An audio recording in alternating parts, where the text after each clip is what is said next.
So we will start with the recap of what happened last time. So we found ourselves in Skullcrag, in the Church of Kalimvor, where the party dispatched a follower of Cyric, a mortal enemy of Kalimvor, for their duty or for their brave actions. Seonaid was given her title as Doom Guide. They discovered the woman that they've captured, who had the spirit of a dragon inside of her. She's decided to help them now that the spirit has left, and she will guide them towards where the spirit is so he can be vanquished. We also found out that the spirit which follows Nimue, the younger self, is an effect of the shadow curse, and if she doesn't deal with this, the shadow will kill her. So we are trying to head to the plane of shadows to deal with that. We also had Krigga, who received his paladin oaths, so he is able to become a paladin in near future. Then finally, we found out that Seonaid's boyfriend, the werewolf, Aridin, has been captured by his father, and he needs to be saved. His own father? He like Darth Vader? Yes. So it's confirmed Aridin is Seonaid's boyfriend. Well, that's what you guys say, so I'm just sort of just mimicking So it. it's confirmed by the DM. I'm just saying that if our first act is, as you know, your boyfriend is us going to save him, that doesn't rate highly for, future of that relationship. That's all I'm saying. Don't worry about it. It's fine. It's okay. Don't worry about it. Well, I'm just saying that if Darth Vader is Aridin's dad, then it makes a whole hell of a lot of sense why he's so concerned about his sister. Hope he doesn't kiss his sister. Only time will tell. If we're going to save him, we might find out, bud. Are they twins? This might be a whole they're not Angelina twins. Jolie at the fucking awards situation for you, Seonaid. You have to watch from a distance. I don't know, bud. Good luck. Sometimes you gotta kiss your brother, I guess. Wouldn't know I'm an only child. Confirmed boyfriend. I suppose. That's what she got out of that. I love this for you. Me too. Okay, so party, they are marching along the mountains, the Stormhorn Mountains. They cross over into the King's Forest, being escorted by Cedric, the rogue who they met in Suzail, the capital of Cormyr. Who's also very cute. You could be. I don't know. I don't think I ever described him to you. Anything you guys want to say anything to each other while you're sort of trekking along? I would like you to describe this NPC to both, so she can decide whether he's cute or not. I'm ready. Frankly, I'm shocked the word comeliness hasn't even come up yet. It's early in the night. Let me see. Is it? Look, we're not trying to blow our load in the first 10 minutes. Yeah. Yeah, it's 11 minutes. Listen. Maybe he's tall, dark, and handsome. I don't know. Who's to say? Maybe he's a beefy sad boy. Mm-hmm. Who's to say? Who's to say? The DM, I think. Yeah, that's true. I never wrote a description like an appearance. Oh, here it is. He's a tall, lean man with dark hair and piercing green eyes. He is typically dressed in dark clothes, allowing him to blend in with the shadows and move quietly. So yeah, he's hot.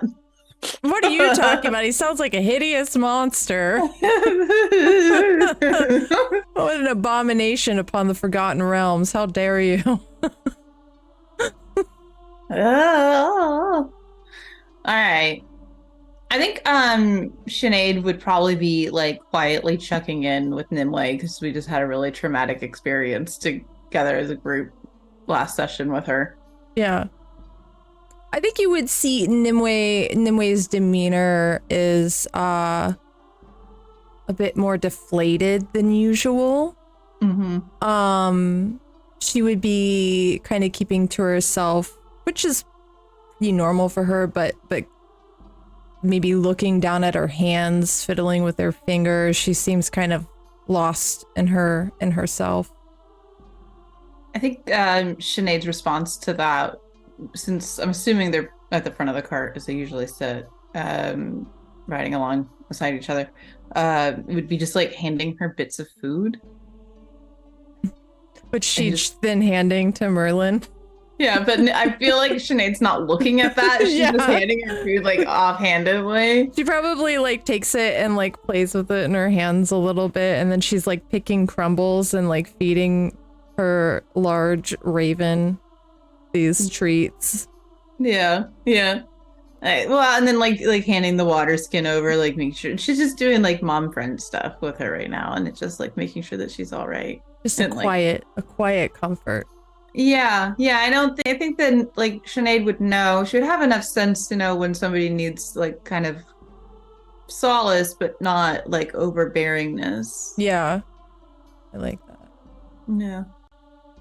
It's kind of part of that whole like grief thing, and I feel like Sinead's pretty, at least she might be socially awkward in most circumstances, but she at least knows how to like deal with somebody grieving.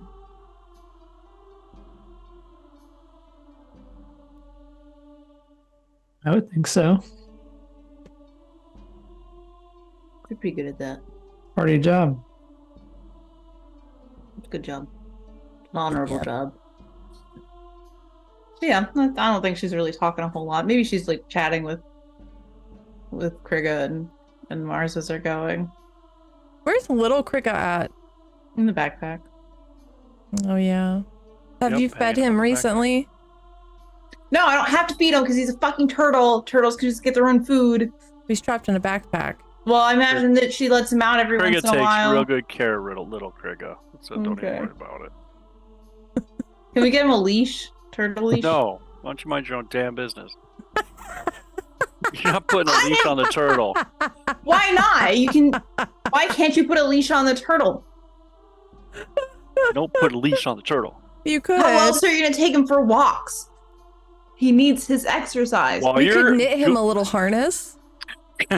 Yeah. While you're out there Googling and everything that's walking around in the forest, I've been training him. He doesn't need a leash. It's training the turtle. To do what? To not need a leash. Got really good recall, turtle. That's right. He took to it really quick. I'm I mad said about stay, this. and he just stayed. Like Bones is mad about this. I need you. This is not in character anger. This is real anger. Gonna separate the two there. Yeah. So fucking stupid. Anyway, I will remember this. I can't wait till fucking Duro kills your fucking turtle, Krigga. I feed my turtle. It was a bird. It was a puppy. It was a bird. Birds can eat on their own. All right. Anyway. Okay, so Cedric is taking you through the King's Forest. The towering trees surrounding you are clearly ancient. There are massive trunks wide enough for several people to wrap their arms around. Twisted branches covered in hanging vines and moss loom overhead, blocking much of the sunlight and leaves the forest floor with perpetual dusk. The ground is carpeted with decades of shed leaves and fallen logs and varying states of decay. As you move inward, trees grow denser, mighty roots arch their way across the path, crawling over boulders and falling logs. After some time, you notice lighter patches ahead, signaling a break in the canopy. The trees thin, and you find sunlight on your face for the first time in several hours. Stepping past the final crooked oak, the forest opens up, revealing a small settlement tucked against the tree line. The village is surrounded by a wooden palisade, its walls weathered and sagging, but still stout enough to barricade the hub of structures within. The smooth but countless passages, the dirt before the entrance is the only break in the tall grass and weeds which engulf the walls. The gate itself hangs unevenly, its hinges rusted. Approaching closer, you notice a single massive wolf standing in the open gateway, its eyes fixed intently on you.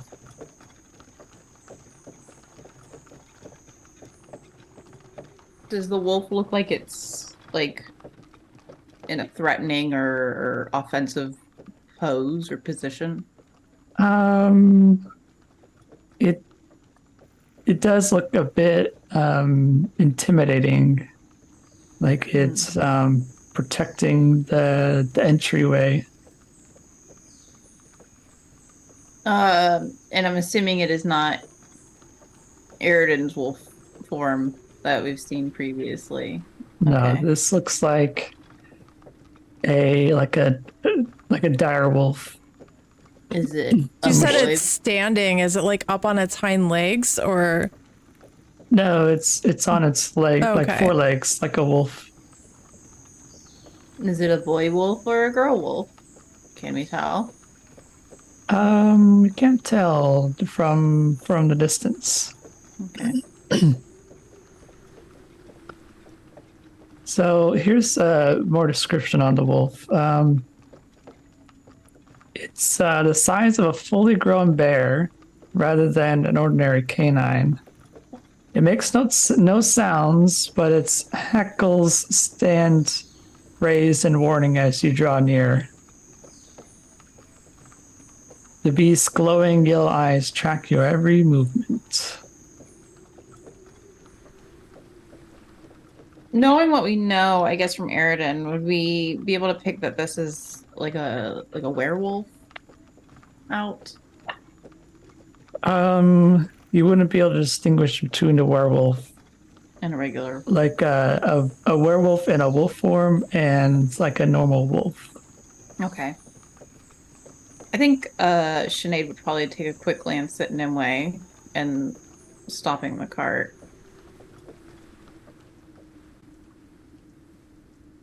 I think Nimue wouldn't really notice anything happening until you stop the cart, and she would kind of come out of this daze she's been in. What did you stop for? I think Sinead would simply just nod ahead at the wolf. She's trying not to make any like sudden movements or loud sounds. Oh, I see.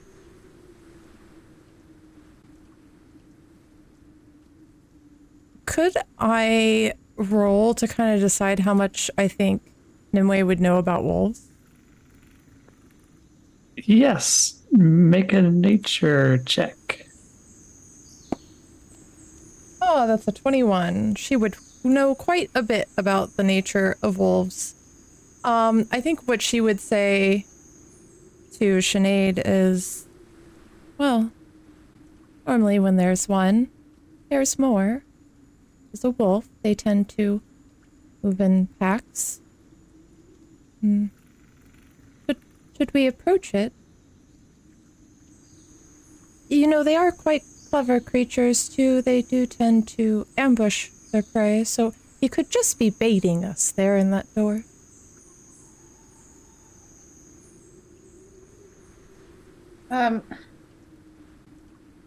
Sinead would sort of take a moment and say, I think you might be right there. I think that it is quite, in fact, possibly bait. Nimue would like Uh, to look around the surrounding woods and see if maybe she notices any other wolves. Okay, go ahead and make a perception check. 18. Okay, you do not notice any other wolves or werewolves in the area.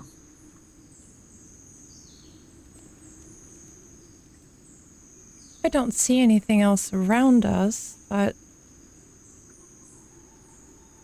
still, who's to say?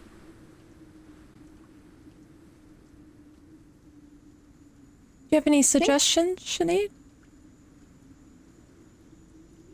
I think I'm going to try to approach it. Very well. She's going to look back at Krigga and say, are you coming? Think it wise. Do you think a pair of us would be more likely to spook it, or one of us at a time? I think perhaps maybe if we approach it one at a time, but I would prefer the rest of you at least right behind me in case this goes south. I will be just slightly behind you.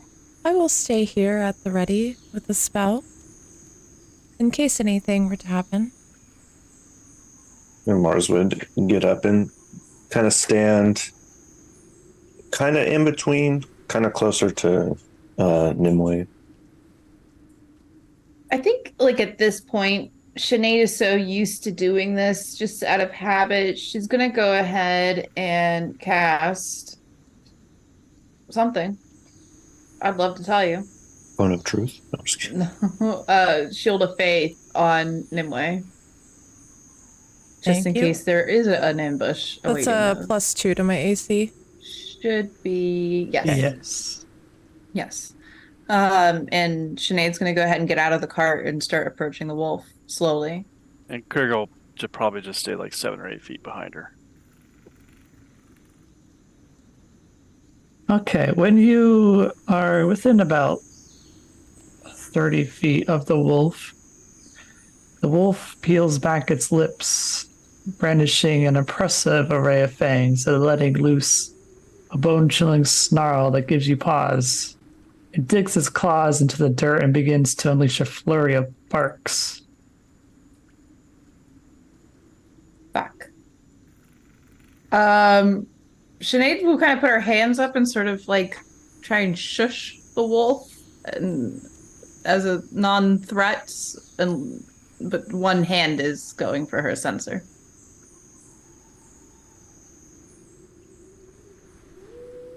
Okay, so after a few moments of this barking, you hear a loud whistle coming from an unknown direction further within the village.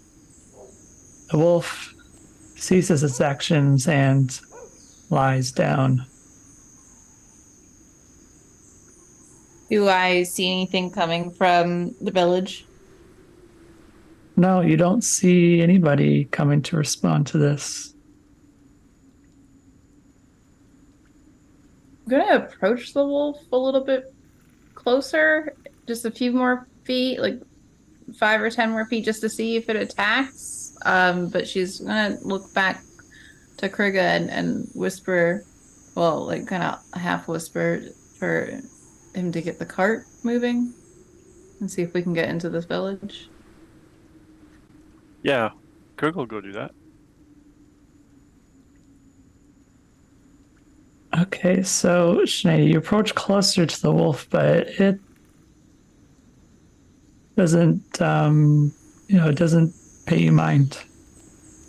Okay, then she'll wait for the cart to roll up, and We'll drive the cart up. then she'll hop back on and resume her place at the front.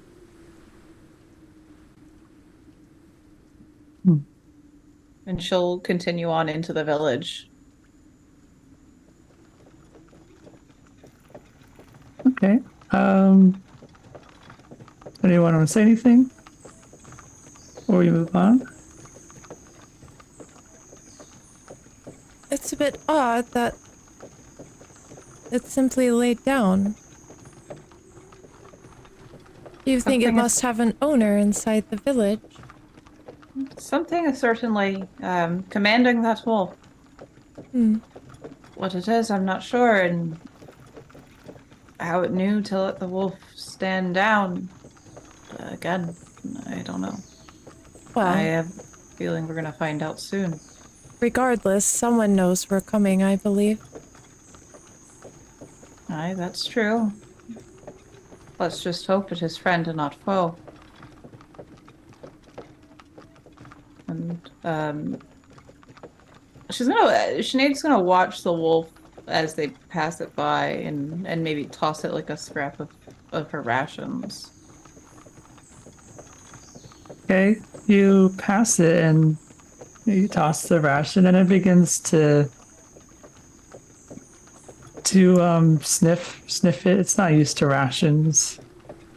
It might have some other food that it likes, but it's not used to rations. So it just kind of smells it and tastes it a bit. It's a perfectly good ration. Ungrateful wolf.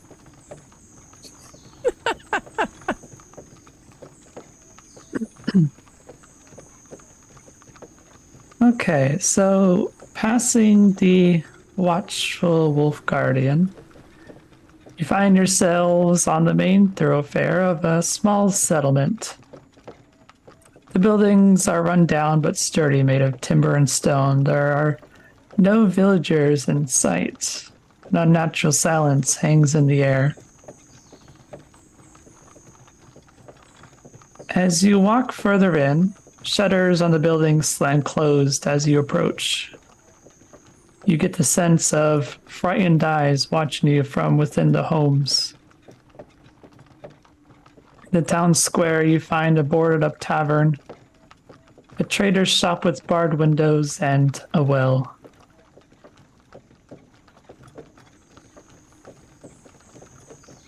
Strange, isn't it?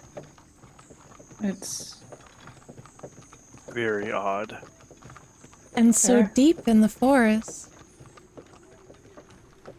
they're hiding from something, but I don't think it's us that they are frightened of.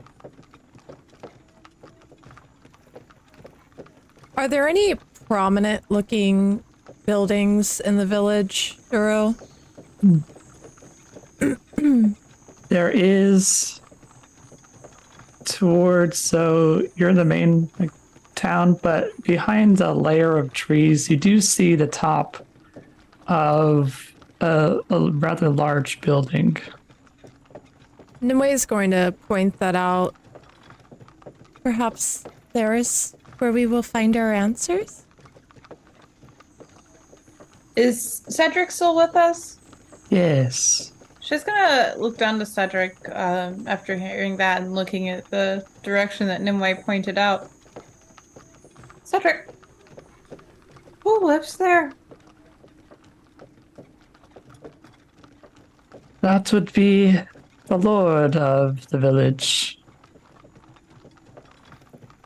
And do you know why the people are acting like this?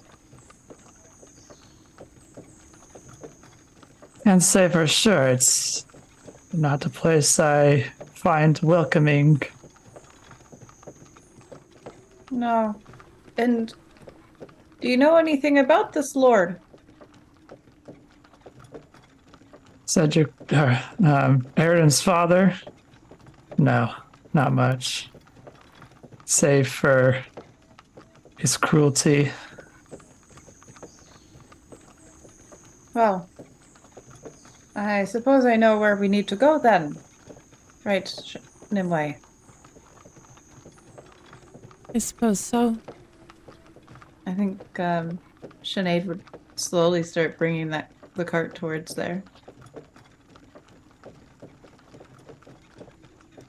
Okay, so you drive your way up to to the manor, but along the way, you do notice just off the side of the road a blacksmith shop. There's movement from the attached living quarters. A bent old man holding a lantern emerges and beckons you over urgently. Quicker now, inside before they spot you. Seonaid would stop the cart and hop out and try and usher everybody else in. And who are you? Grimsby, now get inside. I guess Seonaid will go in. Yeah, Nimue will follow. Is this all option? at night right now, Thuro? It's we'll say it's like midday. Oh, okay. I only asked because he was holding a lantern. Can't people hold lanterns? In the middle of the sunlight? Yeah, sure they can. Yeah. He's his Fucking own weirdos. man. He can do whatever he wants. He's a weirdo. It's dark inside. Okay, all right. Odd, isn't it? Yeah, odd. You're odd. No, I'm Me? Bones. Bones? We're just normal Oh. gals. Just little ladies. Yeah, that's true. All right. I would say Nimue looks really, like, kind of confused by this, like, but also really curious to know the situation of this town, so she would go in, because she looks at it as it's a 4v1 situation if this guy decides to try anything funny anyways.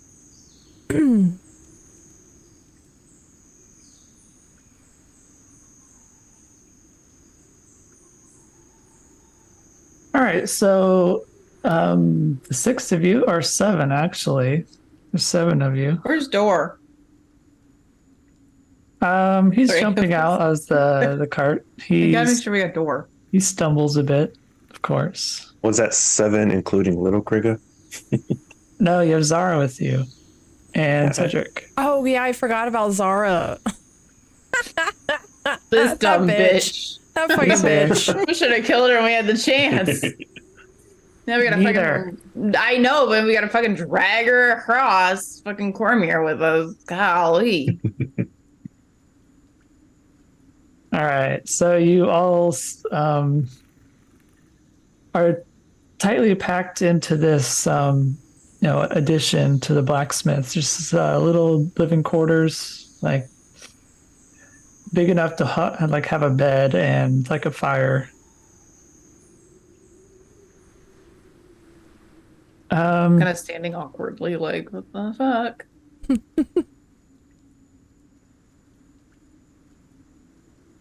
Let's see. So you're inside now, right?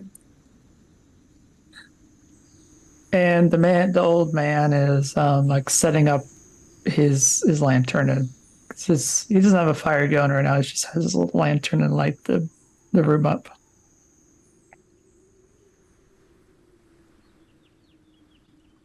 Well, we don't get very many visitors. It's very odd to see you here. I would imagine it has to do with your old friend out front. He's a bit intimidating. It's a bit frightening. That's not my wolf. It's the master's. The Lord. Lord is too honorable of a title. Master. I see. So you don't quite take kindly to him, I would assume.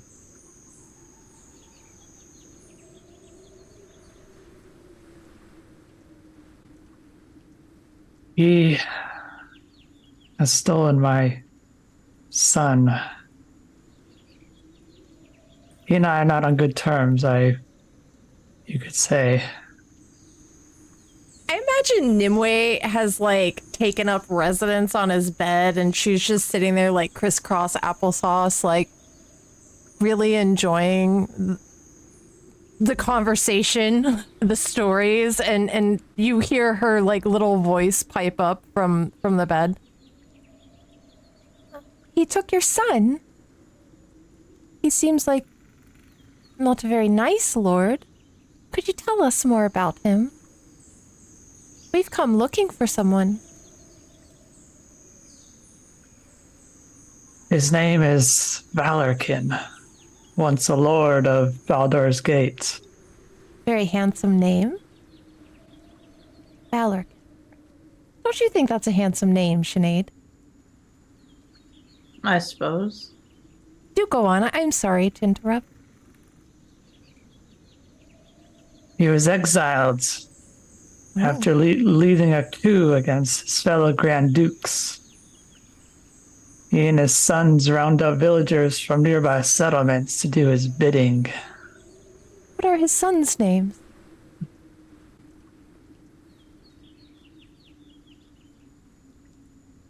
Eredin, He like shoots a look over at Seonaid. Sinead's listening.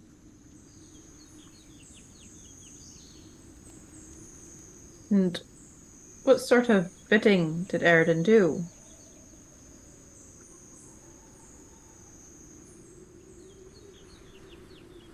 I should say Eredin is the exception.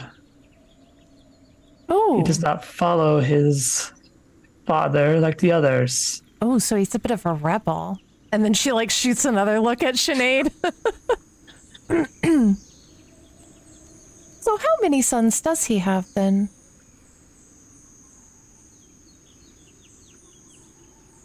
Too many to count. Not all of them live here. He's a busy Not all of man. them have introduced themselves to me. I see. Well, it just so happens that we're here looking for Eredin.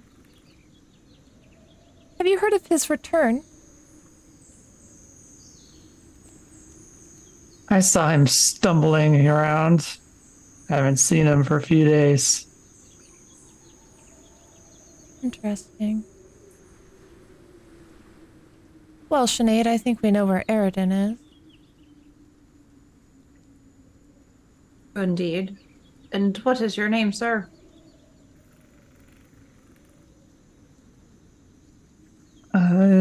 It was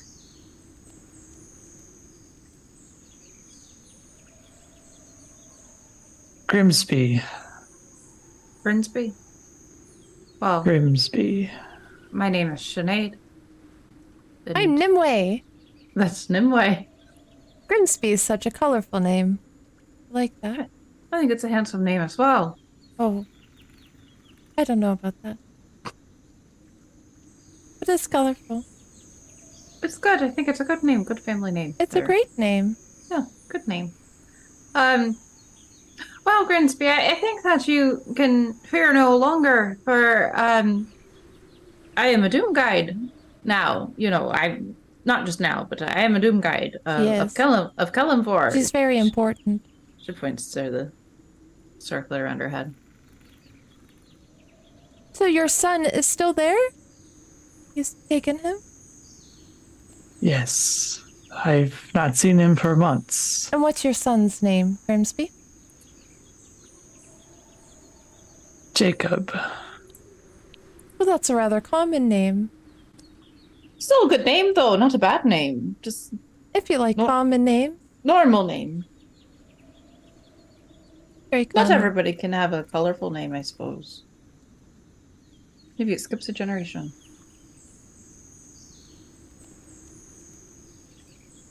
But, well. And can I ask why he stole your son from you?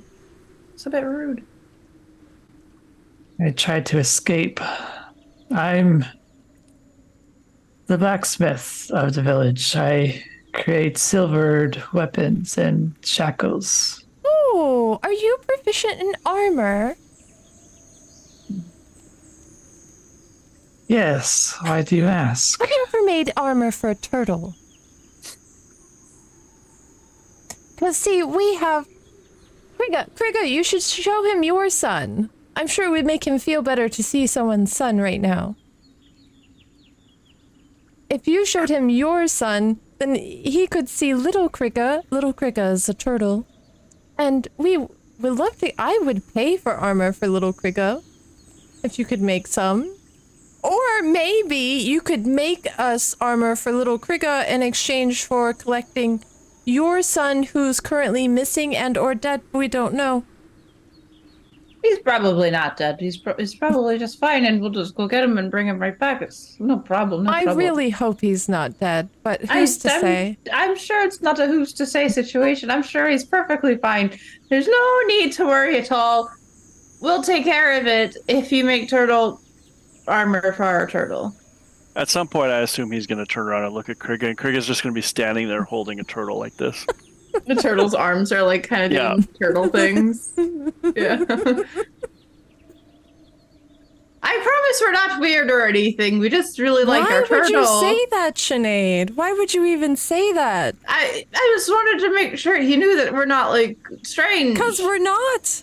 We're You not shouldn't have strange. to. Strange people. People who aren't strange don't have to say they're not strange. We're not strange. We're not strange. We just have a pet turtle that we want armor He's for. not our pet. He's Krigga's son. Which technically makes him your brother, Seonaid. Brother turtle.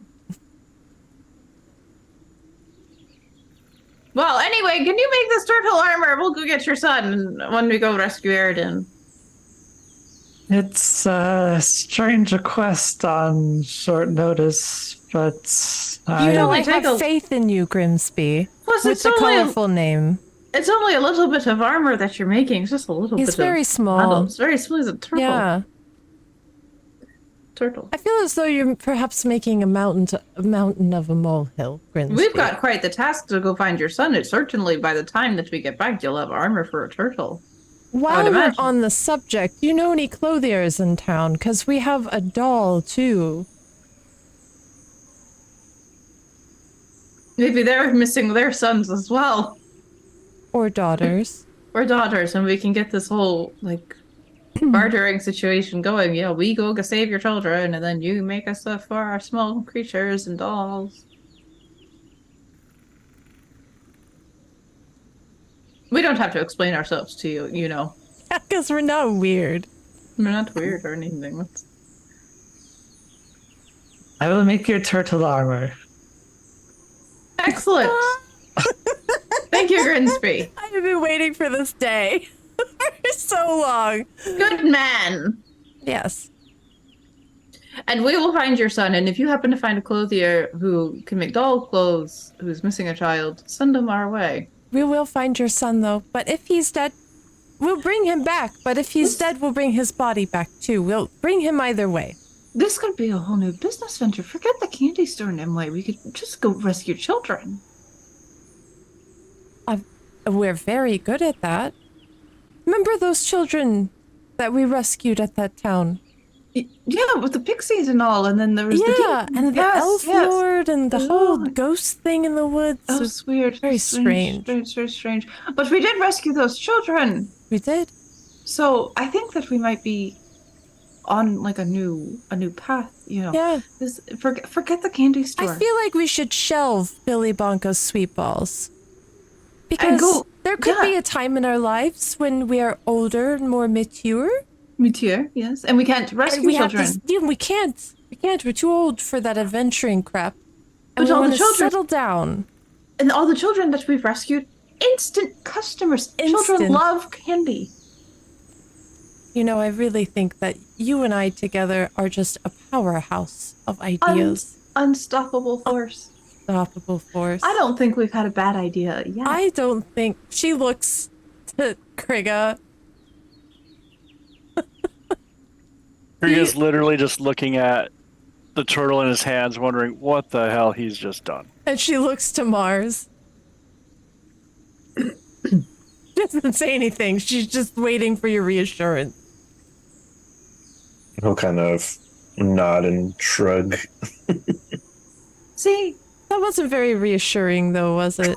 I tell you, forget Mars. We won't even need capital for Billy Bonkas We won't. because we'll have all the money that we'd earned from saving all the children. You're a genius. Nimue and Seonaid's child rescue service. You lose them, we find them. That has a ring to it, doesn't It's it? quite nice It's now, got isn't it? a nice, yes, it's a nice could have- ring. We get like a hotline with like a message stone, like a sending stone. You know? Ooh. We leave sending stones all around Cormyr and the Sword Coast, and then they use the sending stone. They call us on our sending stone, and we go find your child. Then we can charge the government for setting up outposts with the sending stones. I have an idea. Nimue's like, where did that come from? It's done, Door. right? Of course, yes. Oh, Dor, I forgot that you even Exist. existed. Hello. Hi, Dor. What if we steal children and make their parents pay bounties? Nimue smiles. She's like, and then looks over at Seonaid, and Sinead's horrified, and she's just like, oh, no. No, we can't do that to her. No, this is children go missing all the time. We don't need to make up our own business. We already have a repertoire. Yeah.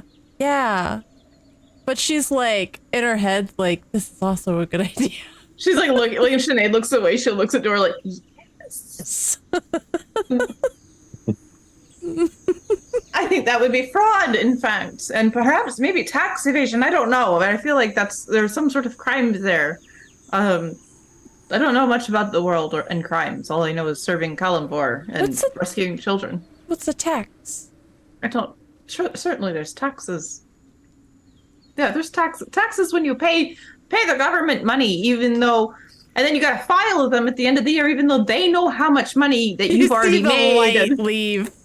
Nimue's eyes as you're trying to explain this. Seonaid has like weirdly like hot takes on taxes. And Nimue doesn't remember taxes in the Shadowfell.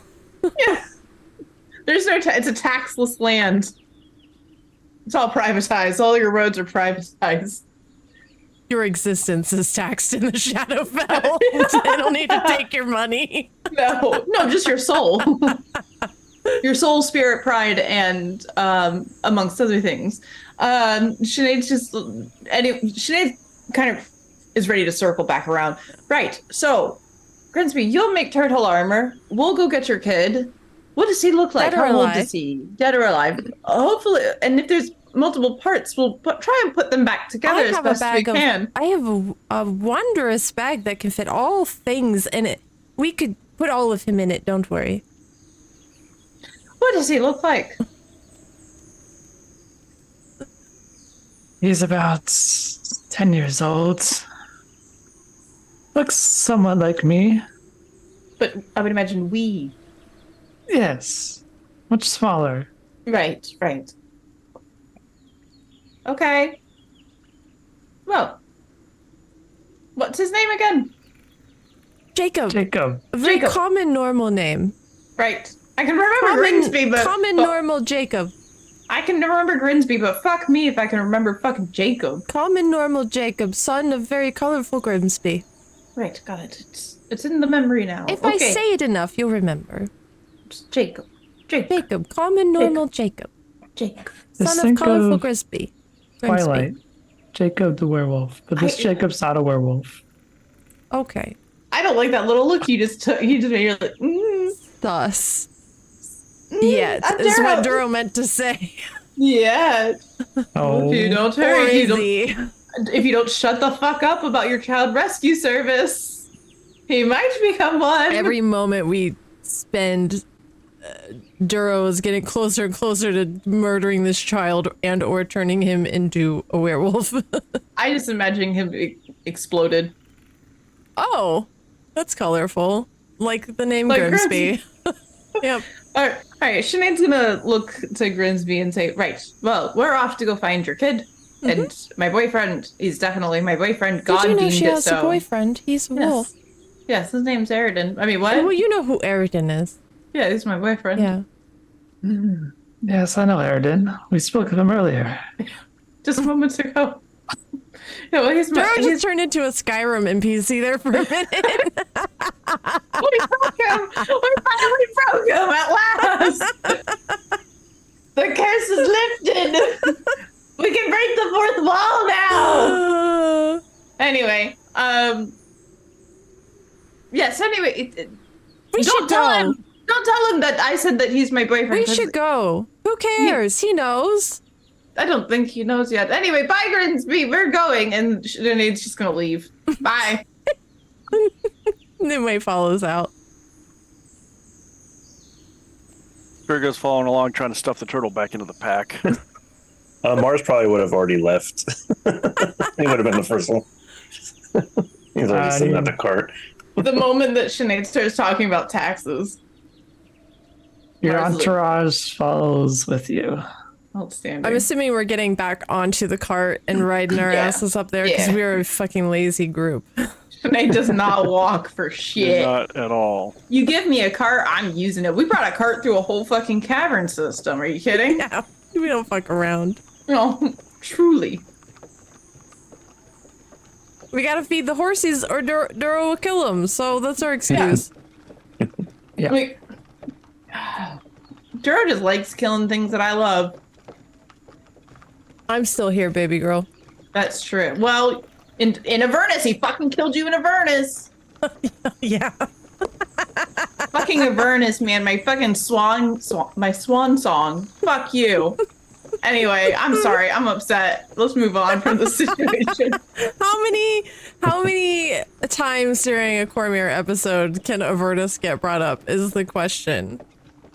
How many times in anything involving Duro can I bring up the fact that he killed my pet bird? My pretend pet We gotta bird. bring it up at least once. I Not think. sure there's a limit on how many times you can do it, though. We can derail this whole session. I don't want to, but I'll do it, and that's a threat. Anyway, Sinead's driving the thing. Okay. At the end of the muddy main road sits a manor that contrasts sharply with the modest village dwellings.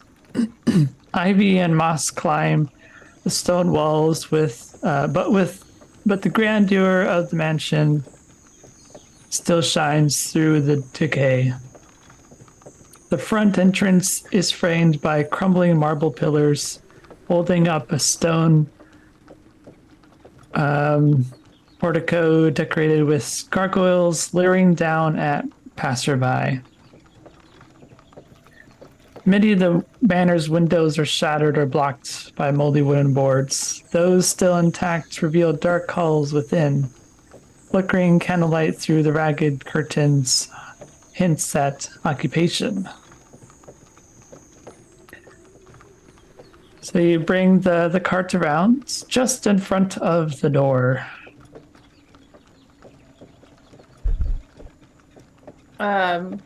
Yeah, and Sinead's gonna get out. She is ready to party. Nimue steps off the cart next to Sinead and she kind of takes a look at this dilapidated manor and turns to Sinead. Well, you know, I wasn't quite expecting Eridan's home to look like this. It seems as though perhaps your boyfriend doesn't have very much money and he'll need our business. You know, I don't get the sense that he really wants to live here. So, perhaps he's more like a free-spirited type of lad. And, you know, I think that it's okay if he were to live with me at Skullcrag in separate rooms. She says a little bit louder. Krigga's eyebrow went so high up his face right there. I feel as though his dad sounds like kind of an asshole. And that's probably why he doesn't want to be here. Yeah, I think he might be a dick. Yeah. So, and I kind of want to kick him in it. You know, because Yeah. if he's stealing children and then making Eridan do things he doesn't want to do, I think I gotta kill him. I don't like killing things that aren't undead, but Some people have to go. I think this is sort of like the moral compass is leading me to kill his dad. Wow. That seems fair. He might congratulate you for killing his dad. Maybe he'll kiss me. I've never been kissed. You've never been kissed? No. You ever practice on your hand when you're alone, looking at your Kellenvoy pictures? No. Oh, that was a confusing answer. You do with that information what you will. Anyway, yes. I've never been kissed. Oh, that's fun. I think Krigga kissed me on my forehead once when I was really little. But he's your dad. He doesn't count. No, I don't. No, that doesn't. Not. Yeah, no. But other than that, I don't think I've ever been kissed before. No, not by somebody I wanted to kiss. You know, Well, ever at all. come to think of it, I haven't really done much kissing myself either, but the idea of kissing and all that wet, it's quite a turnoff for me. We have two different reactions to kissing, yeah, and the concept thereof. Oh? I think I quite like to be kissed. I feel like it would be like when you ever see when two slugs touch each other, when they like crawl over each other. I feel like it'd be kind of like that, and that kind of gives my belly the willies. I tell you something. I have kind of sort of imagine it as if I was perhaps like a real angel, not just an ASMR. The sort of warm, fuzzy feeling that you get when you pray really hard to kill him for, and you feel enlightened and surrounded by good. I'm not sure I know what any of that feels like, Nate.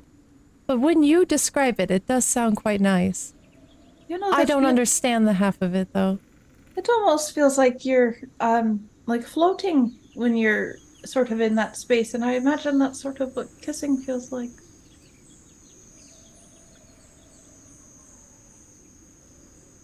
You see her, like, close her eyes for a minute. She's like really thinking about it. And, like, her arms come up a little, and she, like, stands up on her tippy toes.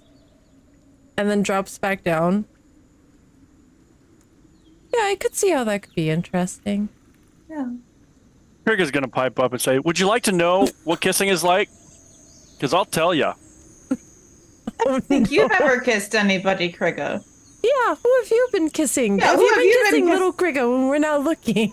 Who have you kissed? And you haven't told me. You really want the details of who I've kissed? Yes, No, not really, but I do. I would love to know who you've kissed. why don't you write it down and give it to Nimue, and then you can burn the paper after? No. Tell me out loud. Go on then. She's not listening. Perhaps you should go back to discussing doll clothes. But you were going to tell us what a kiss was like, and we have very, very different conflicting ideas of what a kiss is like, and maybe you could bring our ideas together and we would understand. I doubt it, but I will tell you this.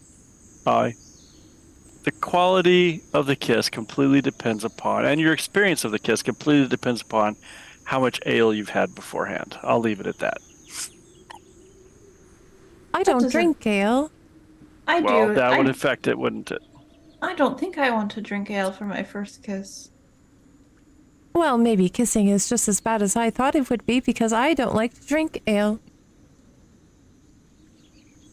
I think you're trying to deter me from kissing somebody, and I would like to remind you there, Krigga, that while I might be a young ASMR, I am also an adult ASMR. You may kiss whoever you choose. Yeah, and I don't really want any judgment or being told that I should focus on doll clothes because I'm not a little girl anymore. But we do still have to find a clothier. Well, yeah, we have to do Or little Seonaid. Yeah, we don't have to talk about that though in front of him. Oh, Remember, I'm a grown-up and I have to, Okay. You are talking about her doll a lot, and you have failed to remember that you're putting a turtle in armor. So, Yes. and that Am was I your putting idea. a turtle in armor, or You're putting the turtle in You're armor. putting the turtle in armor. We did Well, nothing. he is going to be a battle turtle then? I feel like this is a good way for God to kill the turtle, so maybe we don't make him a turtle that goes into battle, but maybe Too he just late. wears the armor just to look nice for lady turtles, and maybe the lady turtles will kiss him. Because he's also an adult. Oh, I can't imagine turtle kissing being any better than us kissing. Quite horrible. I suppose it would depend on how much beak they use. Yeah, they don't have any lips. No. Anyway, I think we should probably go inside now. I really do hope nobody on the inside could hear our discussion. It would be embarrassing. That would be really For you, embarrassing. Krigga. It would be embarrassing for Yeah, you. We're yeah, just for you. girls. Yeah. Yeah. Mars will turn to Krigga after they kind of walk forward and say, "Battle turtle sounds pretty badass." I know, right? Maybe we can train it to use daggers or something. Can somebody clip that? I'll clip it. Clip it.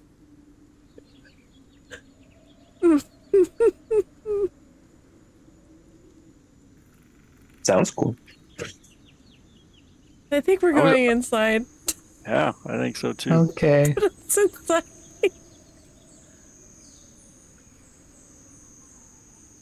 Cautiously pushing open the heavy oak doors, you enter the manor's grand foyer. Your footsteps echo across the marble floors, but the space appears deserted. The manor radiates a sense of faded opulence. Moth-eaten curtains cover large windows and webs, shroud ornate candelabras. From an adjoining room, the haunting melody of a violin floats through the dust-filled air.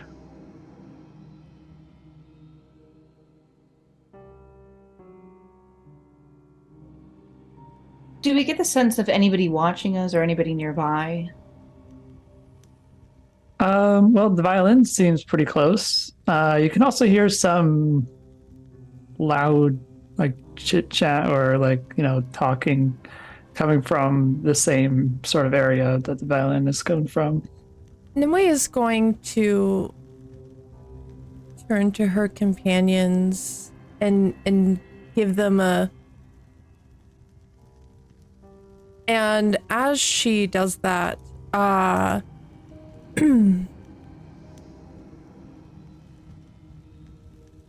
she casts invisibility on herself. And she is going to tiptoe forward and peer into this room where all of the noise is coming from. Okay, so you peer inside to see an elegant dining room hall set for an evening meal. Well, afternoon meal. It is sort of like an in-between right now. At the head of a long table sits an imposing man with sharp features and steely gray eyes. Undoubtedly the lord of the manor. Lining each side of the table, villagers sit chained to the table by gleaming silver manacles clamped down around their wrists. Their faces show a mix of fear and resignation. You see a young girl who resembles Aridin. It's more than likely his sister. Larian. Is she shackled as well? Yes. Okay. Shackled next to Valorkin. Okay. Is there anyone at the table with him that isn't shackled? There are some people just outside of the table who appear to be the handlers. They are dressed well. You could So are they like assume- kind of like standing off Yeah. from the table, like kind of on the outside of the room? Yep. Okay. Exactly. Like they're watching to make sure nobody is like fussing or whatever, and they can be dealt with accordingly.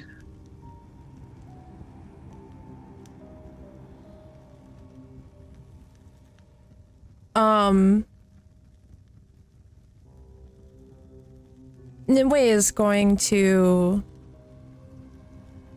How many handlers are there? There's 4. There's 4. Okay. So basically one in each corner of the room kind of idea. Yeah. Okay. Essentially. Nimue is going to come back to her companions, and Seonaid is going to feel the familiar tug of Nimue's little hand at her shirt. And she's going to lean into her ear and whisper, I found the Lord. He's in the room with the violin. There's 4 handlers, 4 larger people standing around the corners of the room, and all these children shackled at the table with him. We could perhaps surprise them. It sounds like he's not a very nice man, and perhaps you've already made up your mind on how to deal with him.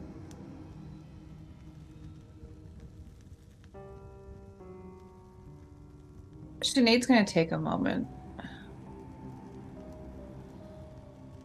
Oh, I suppose we can't quite reason with him. I suppose he's going to have to go. Unfortunately, I do not see Eridan. But I do see a young girl who could be his sister. I remember him saying that he was looking for her. That he was. I think you could earn what they call brownie points if maybe we rescued her. I think I would rescue her either way, so Of course. perhaps we... She can't I see Nimue like rolling her eyes. Yeah, we would always do that. That was always the plan. For sure, dude. Right. Mars, do you think you could sneak in and get a surprise attack? I could go as well. Mm-hmm. The two I of can you certainly go. try. And then- I could go in and cause a bit of chaos before everybody comes in. I have a few magic tricks up my sleeve. Perhaps, Nimue, you can do me even better. What is that? Perhaps you draw them out to us.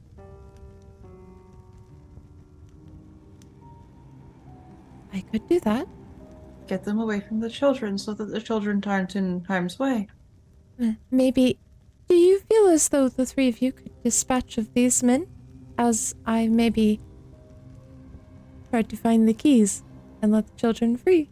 You said there's 4 men total, or 5, including... There would be 5, including the man with the handsome name. Krigga.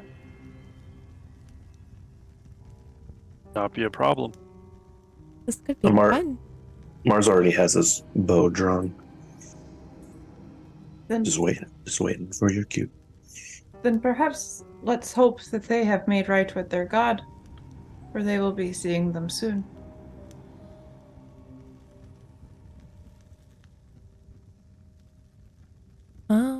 Let's see. How is she going to distract them from the door to the dining space where they're at? Is that door current? It's like all the way open, or is it like slightly open?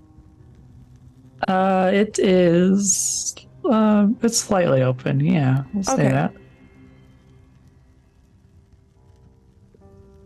Okay, perhaps everyone in here hide so you could get the jump attack on them. True surprise when they come out. Right. Is there anything obvious, like large enough that Seonaid and Krigga can hide behind? I'm not so much worried about Mars's ability to hide. There's a grandfather clock you can hide behind. Yeah, I'll hide behind that. Anything that I could end up hiding behind? A sofa. Sure. I can do that. You don't even have to bend down. You could just stand up behind it. just shuffle. Yeah. Nimue kind of like waits and watches everyone hiding behind things. And then she's gonna make her way over to the door and she's gonna push it all the way open and then slam it back shut really quickly and start jiggling the handle on the other side. Can Mars hold an action for when the first guard or whatever? Yeah, we can do that. Well, kind of ruin the element surprise with the slamming of the door. Yeah, but she's invisible though. I'm invisible.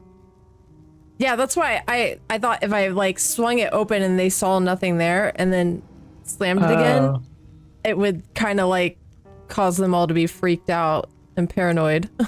Yeah, make them scared. Spooky. Maybe she's on the other side of the door just going, woo! Yeah, I like that.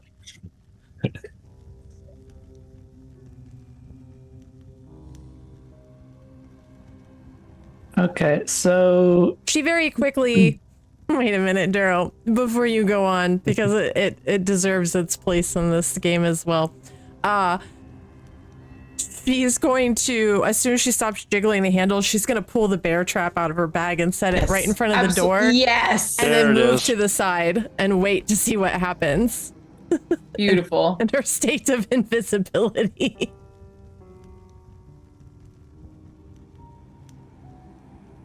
okay, so you hear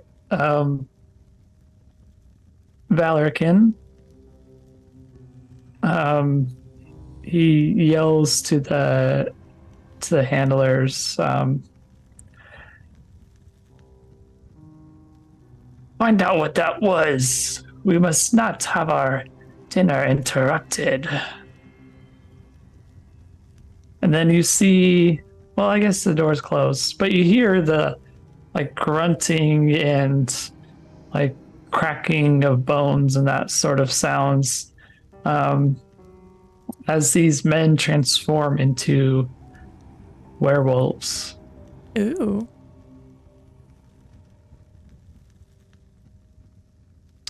When the first one opens the door, you said there's lit candles or lanterns in here. Yes. When the first one opens the door, she's going to cast thaumaturgy and make one of the candles, one of the lanterns kind of go really bright and then dim. We're going full haunting, spooky shit. Make the werewolves paranoid. Okay, let's see. Let me roll something to see if they hold their composure from all the spooky stuff that's happening. Wisdom, I think. You scary skeleton. Send shiver down your spine.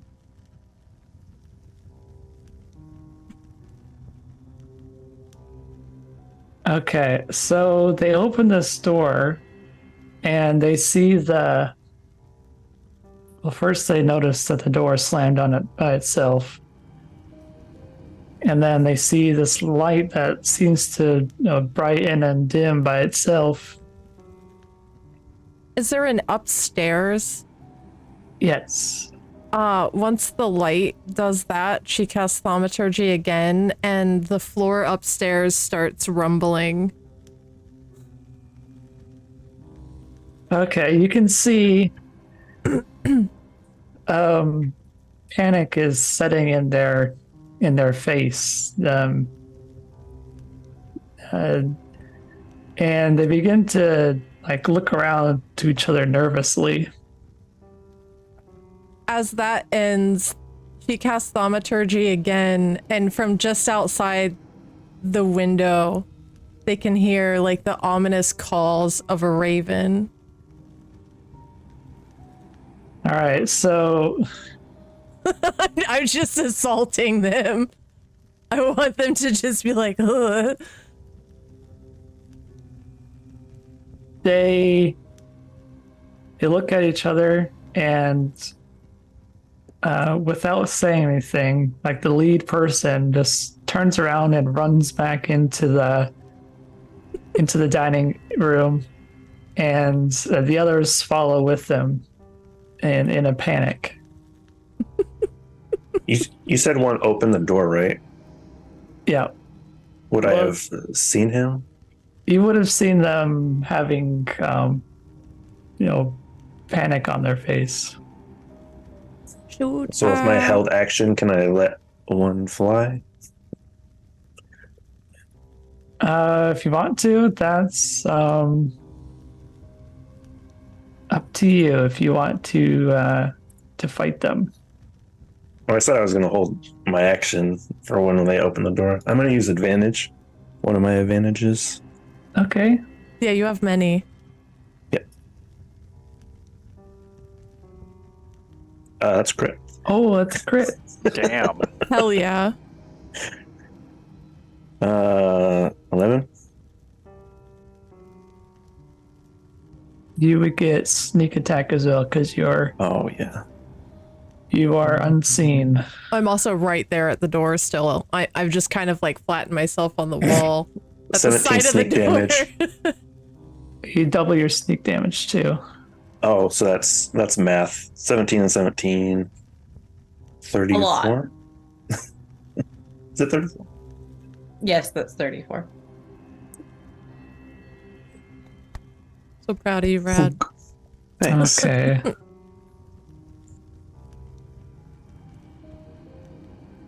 $34. That's Well, plus the 11. So okay. 45. He's still standing, unfortunately. He's got an arrow and But now he's got an arrow stuck in him. But they are still gonna run away because they don't know what's happening.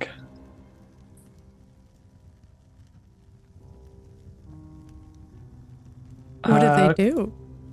They ran away. They went back inside the dining hall and ran away.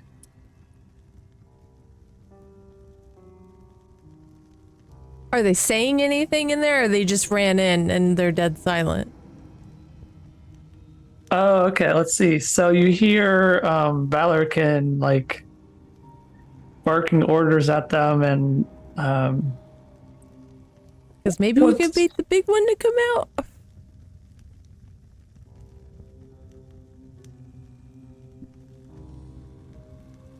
let's see. Would he come out?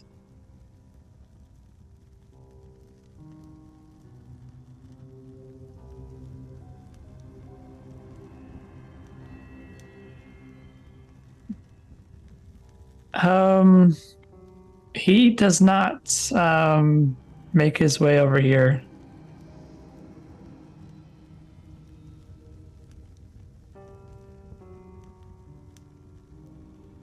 He's you can hear him yelling as like it's getting fainter as he's as the moments go on. You might think he's like chasing after them wherever they're going to. If I cast a spell, does that cancel invisibility? If you cast a concentration That spell. attacks or nah, the spell ends for a target that attacks or casts a spell.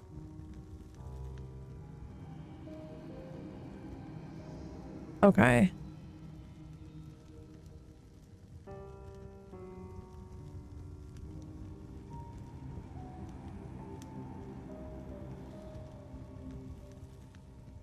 Okay. Does anyone want to do anything? I did what I wanted to. Krigga was just kind of waiting for a signal to jump up and start beating people.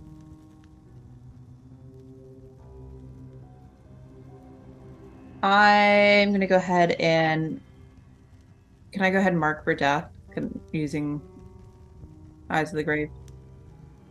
Yeah. Okay.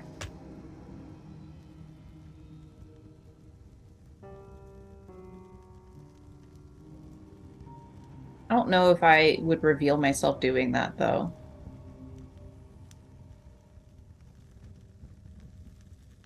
If it's like line of sight, like if you have to see the person. I do within 30 feet of me. So Okay. So you would have to at least glance around the clock kind of deal. yeah. I'll roll for a stealth for it and see if I can do it that stealthily. If you'd let me do it, Duro. Yeah, you can see what's going on the other side if you want.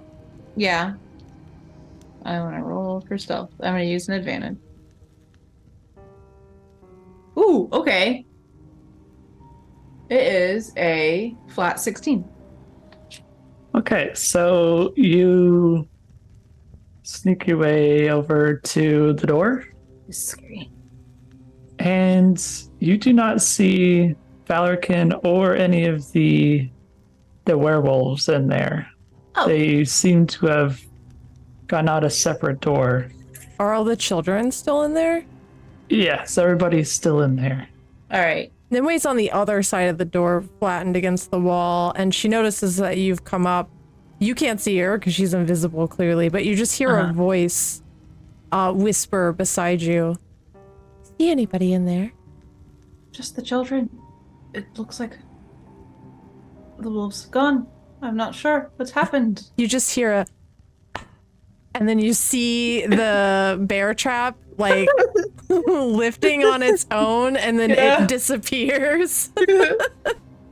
Right. Well, let's go see to these children, and then maybe we can take care of Valorkin. Yes. All right. Sinead's going to go in the room. Krigga will come out behind the couch and go in as well. How many other doors are there in this room besides the one we're coming through? There's one at the other side. It looks like it leads into maybe the kitchen area. Krigga's just going to go over and stand beside that door and guard it to make sure nobody comes back through while these guys work on freeing the kids. Yeah, Nimue is gonna walk up to Mars, and you just hear a voice suddenly at your side. Mars, do you think you could lockpick some chain? I'll look around. Sure. Children in the other room. They're manacled. I will give it a go. I'll start heading over there. While they're doing that, Nimue is gonna return to Sinead's side, and again you feel that little hand tugging at your sleeve. Mm-hmm. I'm very disappointed. I really thought they were gonna come out, you know? I had really my bear liked trap them. ready and everything. I see that. I really had wanted them to do that as well. I was going to mark them for death. It's very disappointing. I didn't know that wolves were such cowards. Fucking bastards. Well, I suppose we should see to these children and see to Eridan's sister. Perhaps we'll find out where Eridan is and go from there. I could go scout ahead a bit. No one can see me currently. Yes. Just be careful. I don't know how much I can do if, for whatever reason, they catch you. Although, Of course. I have a feeling that you are so small, so you can probably fit in some crevices. I can do some horrible things. I know. Okay. That's what I appreciate about you. I won't go too far ahead. I'll just... While you guys are dealing with this, you know? And then she's gonna release you, and Krigga, where you're standing at that door, which, Duro, you said that's the only other exit out of this room, correct? Yes. Yeah. You're gonna hear a little voice suddenly appear next to you. Excuse me, Krigga. I'm going to go ahead a bit and see if I can find where they went while my invisibility is still active. You don't mind? Call out if you need assistance. I will. I'll send Merlin. Good luck. She's gonna push through into the room and scout ahead a bit. What does this next room look like? This next room is the kitchen, which has there's some could be villager folk cleaning up after the meal. As you go, there's like another door which leads further into the manor. Is that door open still? Yes, it's open. She's gonna peek through there. Okay, so you don't see Valorkin, but you do see there's a couple of men walking by. And you're able to eavesdrop on what they're talking about. I love a good eavesdropping. So one of them says to the other, another one of them villagers folks stealing food for the basement. Apparently her daughter was caught out at night and was thrown in as a precaution. I've told the Lord about the tunnel and the servants' quarters. Anyone else found taking it is to be brought to him immediately to be punished.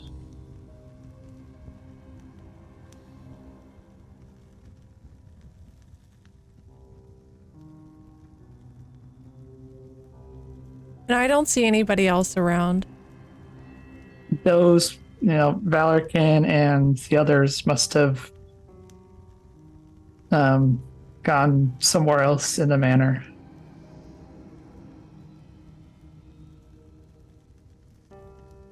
I'm gonna do something risky of my own accord. She's going to move back a few paces into this kitchen room, just out of sight of the door. How many gentlemen were in that room? There were two. They were just walking down the hallway. She is going to cast disguise self. I can do so at will as an eldritch invocation. And she is going to disguise herself to look like Valorkin. Okay. And she's going to take a moment, and she drops the invisibility, obviously, and she collects herself, and then she's going to just push through that door into that room with all the confidence and arrogance that she had just seen that man exude at the table only moments prior. And she's instantly going to look at the two men and point at them and say, "You there," in her best Valorkin impression. Good evening, my lord. How can I help you? Yes, I'm looking for my son, Eridan. Where has he been placed again? I seem to have misplaced him. Well, you always keep him down in the basement. I thought you knew that. Yes, well, I'm getting old these days, and with all these horrible children about, it's hard to keep them all, keep track of them all. Shouldn't you be doing something? Why are you just wandering around? Well, I heard the others yelling about something. We thought we would investigate. Oh. Don't mind that. It was just some stupid bird got into the house and was crashing about. I'm sure they'll tell you of the raven calls they heard. I've dealt with it. I would like for you to go upstairs and clean my bedpan. Yes, me lord. Both of you. I'm sure it'll be a two-man job. I had the wrong villager to eat last night. They turn around from where they were going and head to the closer way you can get to the stairs. Okay. Like the side As soon way as they to turn the around, stairs. Nimue, still as Valorkin's like... And she's gonna turn around and go back into the kitchen, shut the door behind her, and she's going to walk into the dining room as Valorkin. You guys obviously clearly don't know. What are you doing in my room? Say this to us? Yeah, yeah, she came back in the dining room. Sinead's got her sensor out. Or is eating copious amounts of food and stuffing what he can't eat in his pockets. So Wow. you walked right in through the door as Valakin. Uh-huh, It said that, uh-huh.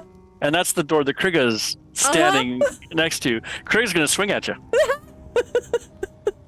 There's just there's no choice. I think as soon as you go to lift your weapon, she goes, no, Krigga, wait, Krigga. You hear Nimue's voice, but you're still seeing Valorkin, and she's just doing this. Good lord. You see the veins pop in his forehead as he tries to stop this swing as he's trying to plow through you with his hammer.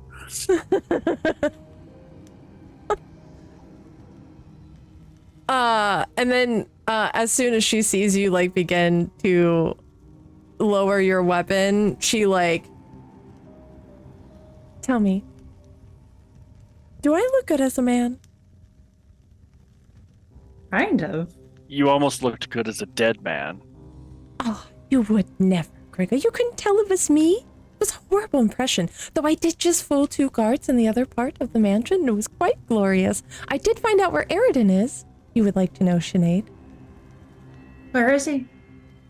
He's downstairs in the basement, where he's always kept. Currently, the 2 guards that were there are now cleaning the Lord's bedpan, thanks to me. Wonderful. And Sinead's gonna look at Aridin's sister, Larian. Larian. Did I previously know her name? Did Aridin tell me that? I think he did. I believe so. Okay. All right. So Rad has been, Mars has been, picking the locks on the manacles, right? Yeah. She probably would have been the first one. His sister. Okay. Let me see. I have something here.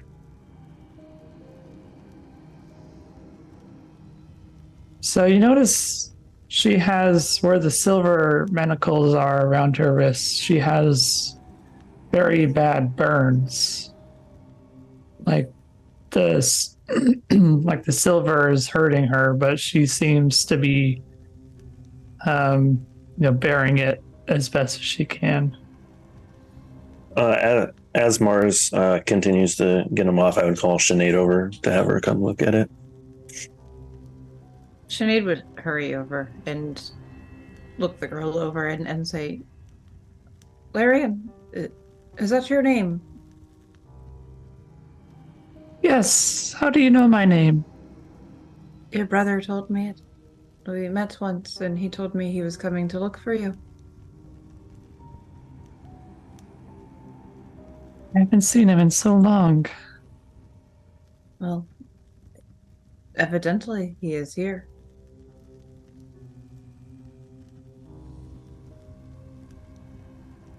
And as she's speaking to her, Sinead's gonna take her hands in her own, and she's very gentle with the girl.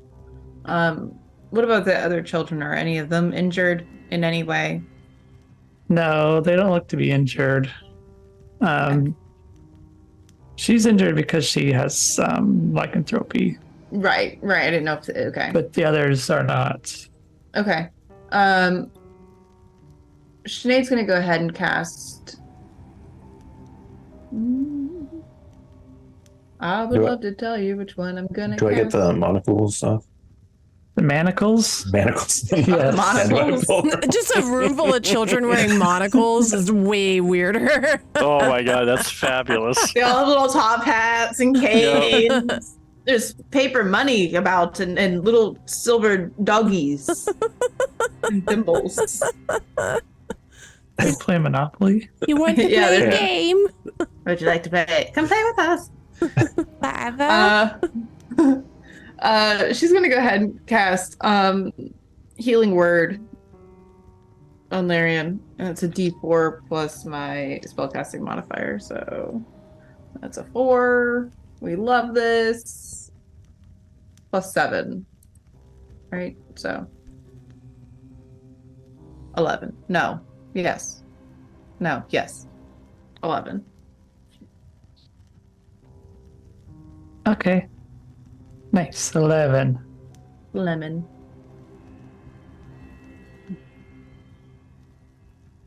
Are you here to save Eridan? And you, I hope. And the rest of these children, I also hope. I hope, well, yeah, I hope, at least. That's the plan. You see her like rummaging through her dress, and she produces a key, a silver key. Sinead will take it quickly as to not cause her further harm in holding it. You'll be able to use this to free Eridan from his shackles that my father keeps him in. I see. And is there anywhere for you all to hide? We could send them on the cart back into the village We could. with that blacksmith. Uh-huh. Do Is one of you have a father who's a blacksmith? And your name is Jacob. Is there anyone here named Jacob? A very common boy name. Common boy named Jacob. Colorful father name Grinsby. You see a little boy raise his hand. Jacob! Jacob. Outside, you will find a cart with horses. You should take it and go back to your home. Jacob, take all the children with you. Perhaps we should send Dor with them. I'm not sure. He did mention stealing children earlier, and I think it might be a little early for that. Just trust me on this one. I'm going to exploit something that I don't want to really exploit, but I'm going to do it for the sake of the children. Very well. Dor! Yes, Queen Sinead. Your queen has a very important mission for you, and if you were to fail me in this, I will never speak to you again. You see bits of food drop out of his mouth. Nimue's just trying to keep it together. I need you to take these children back to the village, back to the blacksmith, Grinsby, and make sure they get there safely. If anybody tries to stop you or tries to take the children, what are you going to do, Dor? I will give them the children. No, Dor. No. If somebody tries to take the children, you cut them in half if you have to. You don't let them take the children. You protect the children at all costs until they're at Grinsby's, and then give them to Grinsby. And no Alas. cutting the children in half. Don't cut the children. Why did you even bring it up? You're gonna put it in his head. Why did you do this? It was already there. What are you going to do, Dor? This is very important. If you fail me, I will never speak to you again. I will protect the children. And take them where? To grandfather's house. No! To Grimsby! Jacob, can you navigate door to your father?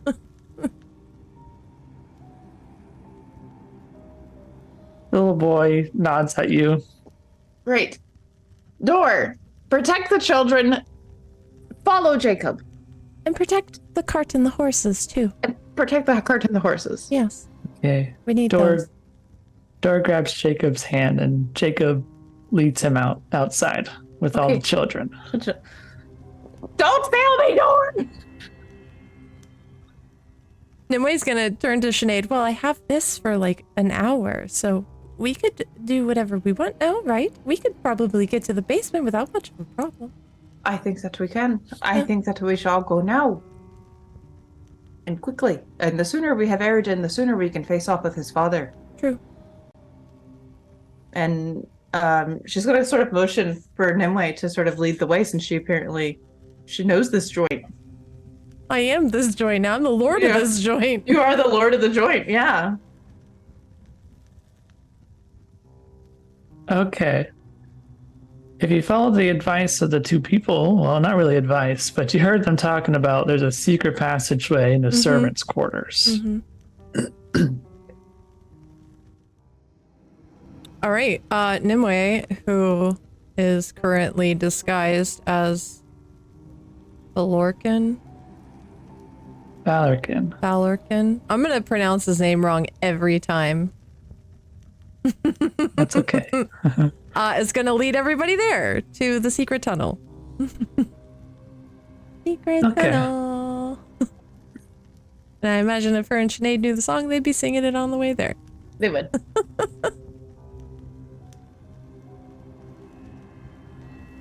We're rolling.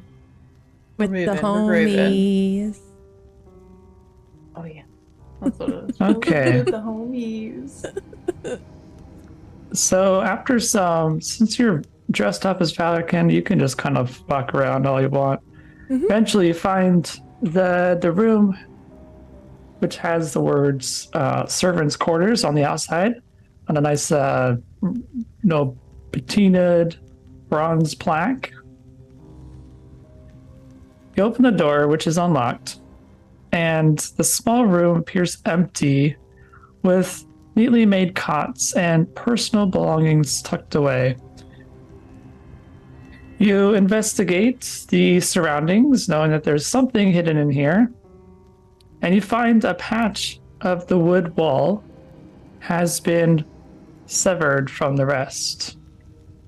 Inside is a narrow pitch black corridor, sort of like people under the stairs, sort of vibe to it. Like crawling inside the walls, sort of deal. Are we gonna run into Roach? No, Roach died in the movie, remember? Don't remind me. Are we gonna meet Biff Malibu? That's my real concern. Yeah, I don't know. All that tax evasion talk earlier. Oh, God. Summoned him. Sweet smell of used DNA kits and margaritas. No. Yeah, I think Nimue is going to lead the way through this tunnel. Okay.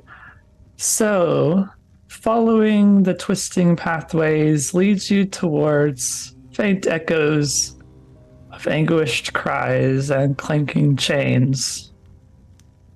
You hear a particular set of chains that are rather sudden, as if they are hitting something before falling to the ground. As you get deeper inside, you start to hear Valorkin's voice. He's winded. A son must always obey the father. You will learn discipline even if it's beaten into you. Nate's pissed. I'm not turned on. No. As you hear, I feel like Nimue would kind of stop everybody and do another one of these and listen. I'm assuming we're far away enough that we can't see these figures yet. So you are still inside the walls. You can only hear it. Okay, so we're not out of the tunnel yet. We're like we're down in the basement kind of deal, but we've not made it to the exit yet. Yeah. Okay. But you can talk to each other all you want. Nobody can hear you or see you at the moment. Okay. I think if Nimue, if you were to turn and look at Seonaid, you'd see a very determined look on her face. She wants to move, and she wants to move very quickly. Is anything else said? No, you just hear the sound of, the chain hitting and then falling. Nimue kind of offers you a knowing nod, and she's gonna press forward through the tunnel and try to seek an exit out into the basement. Okay, so you arrive at the end of this tunnel system where you find the other side of this false wall. You can kind of see the light peering through. You are certain that Eridan is on the other side. Nimue is going to look back to Seonaid, and she's gonna kind of like flatten herself against the wall and point to the door, kind of like, if you want to pass and go first, I see you are eager. She will take that signal, and Sinead's gonna look back once to Krigga and give him one of those nods that I think he's getting a look that is new-ish for Seonaid, but since been on this adventure, I think he would recognize it as it. She's going to hurt somebody, and she's going to do it as effectively and efficiently as she possibly can. And she wants your backup, and she's looking almost like for your approval. Oh yeah, Krigga's going to give you one nod of approval that you will recognize as "Let's go." And then she's going to pass by Nimue and push for the false wall or the door. Nimue is going to let Krigga move in front of her as well, since you guys are kind of the meat shieldy people. Yeah, Krigga will go up to the door. It's less of a door, more like a facade. Like that's a panel. Okay. Yeah, like a panel. It's just being held up. She'll push past it then. And she, by this point, has her sensor up, and she's ready to mark Valorkin for death. Okay, so Yeah, Krigga, can Krigga precast Giant's Might so he can grow? you would I guess you could. You'd bust through the walls though. Never mind. I don't want to do that. Okay, so Seonaid, you bust down the false wall, and you see Valorkin with a silver chain. It's been bloodied. And you see Eridan on the chained to the floor with silver manacles. He has a similar burns on his wrists. Are any of his lackeys with him? There's two just behind him. Wonderful. I think Sinead's going to step into the cell, and if how far away is Eridan from Valorkin? Is there enough room for her to step between the two of them? There's 10 feet, so you could step between the two of them, yeah. She's going to step between the two of them, and in a low voice, she's going to say to Valorkin, Well, it is a shame to see a father turn on his own son. But I suppose when a father has no honor, valor, or grace, it is an easy task for you. One does not need valor or grace. All they need is the thrill of the hunt.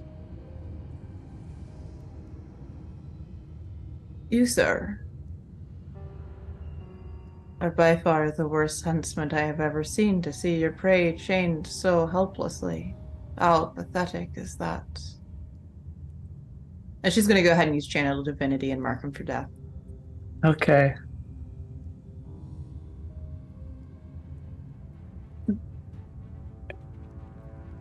You see him begin to transform.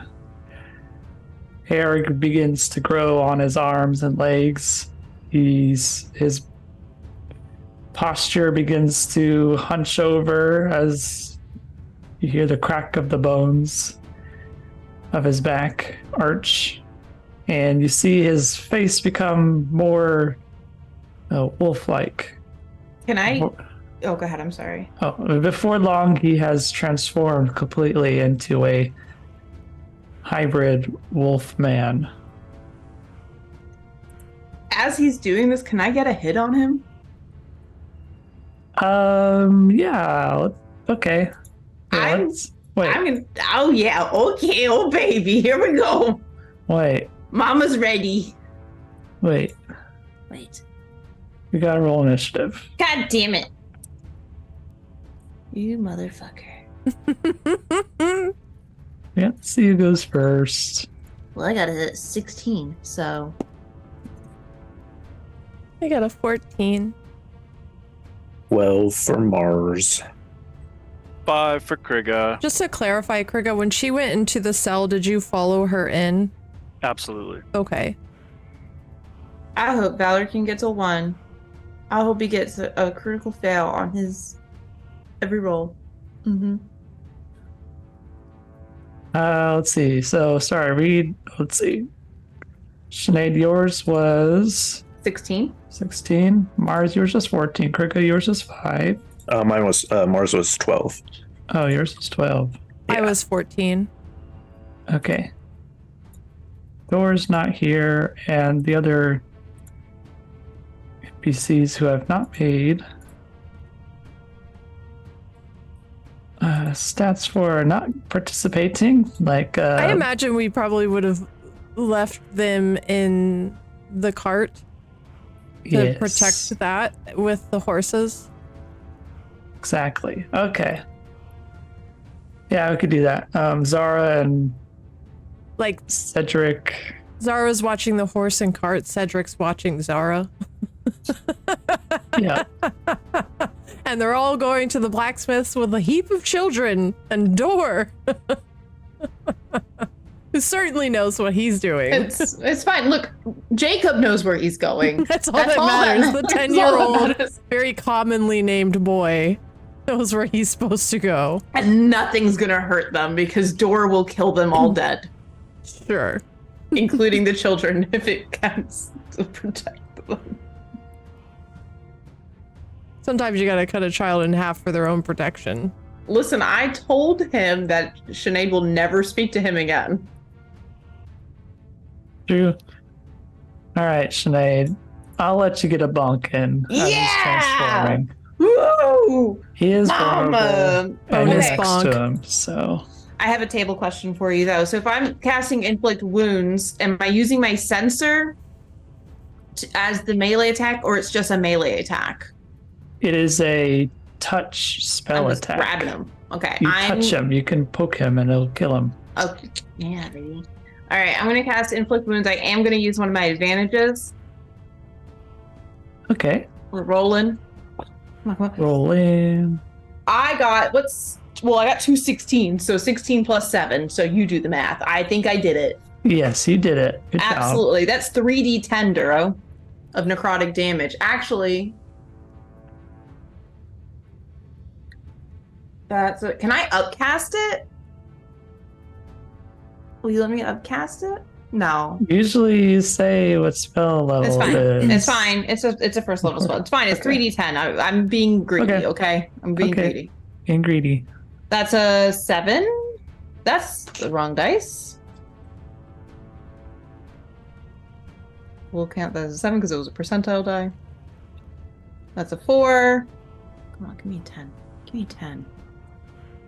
That's an 8. So 7, 4, and 10. So 11. No, 7, 4, and 8. So 19. 19. Good job. Big You damage. hear him. He barks an order at his. Oh, wait. I'm sorry. I marked him for death. Oh, yeah. 50% more damage. You do the math. I don't know that math. That's an extra 10 damage. Outstanding.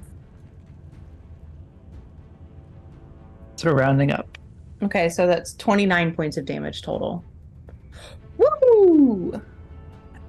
You hear him bark an order at his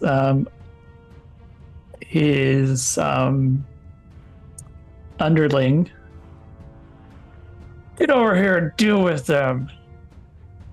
One of them will rush up to next to you. He won't attack you, but he's now standing next to you. Now it's Valorkin's turn. He will claw at you twice. Roll 1, Duro. First attack is a crit. Oh, I specifically told you to roll 1, Duro! he slashes at you and hits your neck with his claw. So that's That's 22 damage. Fuck. I got math. And then, do I need to roll for con for Shield of Faith? Yes. Okay, hold on. I gotta do math real quick. Minus 22 is 19. The other one will Ouch. not hit you. No, it won't. I'm rolling Constitution save, right? Yep. That is a 13 plus 6, so 19. Yeah, the DC is equal to half the damage you would take, whichever is higher. So you would save. Okay. Good job. Yay! All right, so we have the second werewolf, the one that's next to you. He will also claw you. This time just with one claw. Oh, he does not do it. He forgot where his claws were. Yep. This the last one, he will rush past you and try to block the others from trying to get in.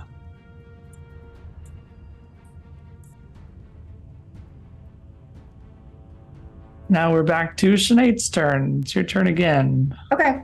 I am going to... Wait, did they get a surprise round on us? No, she I got gotta- the surprise. Yeah. But So they we're- all got to go and none of us got to go? So she got the surprise hit, but they also rolled higher than all of you. All three of them rolled higher. So that was their turn. Now we're back to Sinead's turn, her original turn. That she would have taken anyways. That makes sense. Oh, okay. I'm gonna go ahead and just cast. I'm just gonna hit him with my sensor. Okay.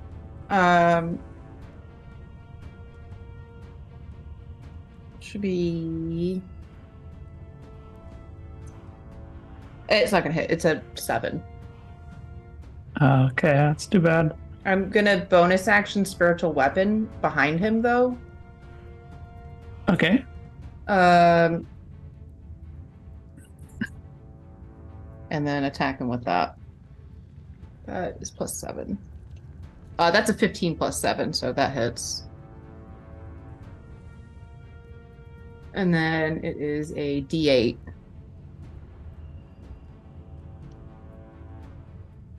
It's a 3 plus 7, so 10.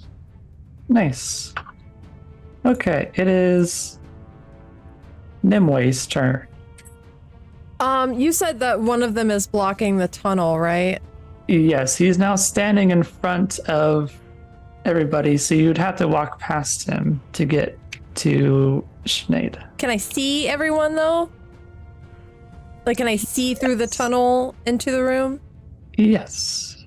Okay. Nimue is going to dig into her pack and she pulls out a small straight piece of iron. She's rubbing it and she's looking very intently at the werewolf goons and whispering to herself. And I would like to cast Hold Person at a 3rd level on both of his goons. Okay. What's the save for that? 14 wisdom. Hopefully Okay. they're not very wise wolves. They don't have any bonuses. Good. Here's the one that's standing in front of you. Okay. Ooh, a 1. He's definitely being held. The other one, 17. Okay, so he's not being held.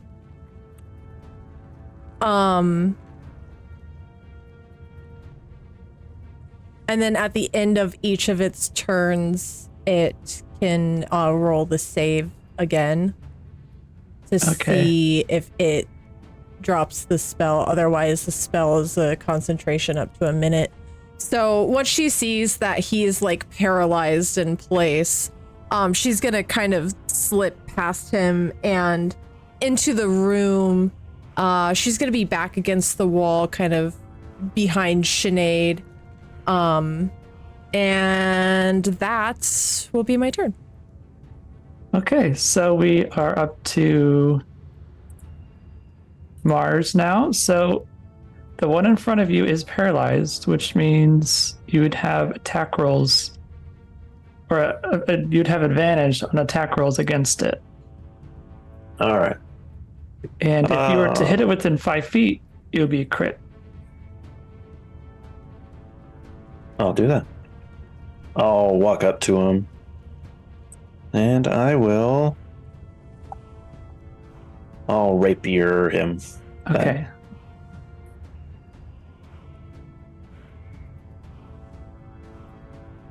Maybe, there it goes. 13? Okay, is your rapier magical? I don't think so. I think it's just a normal one.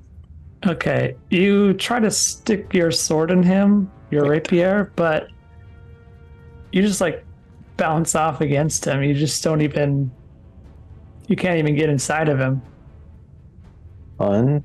That's what she said. I was biting my tongue so hard there.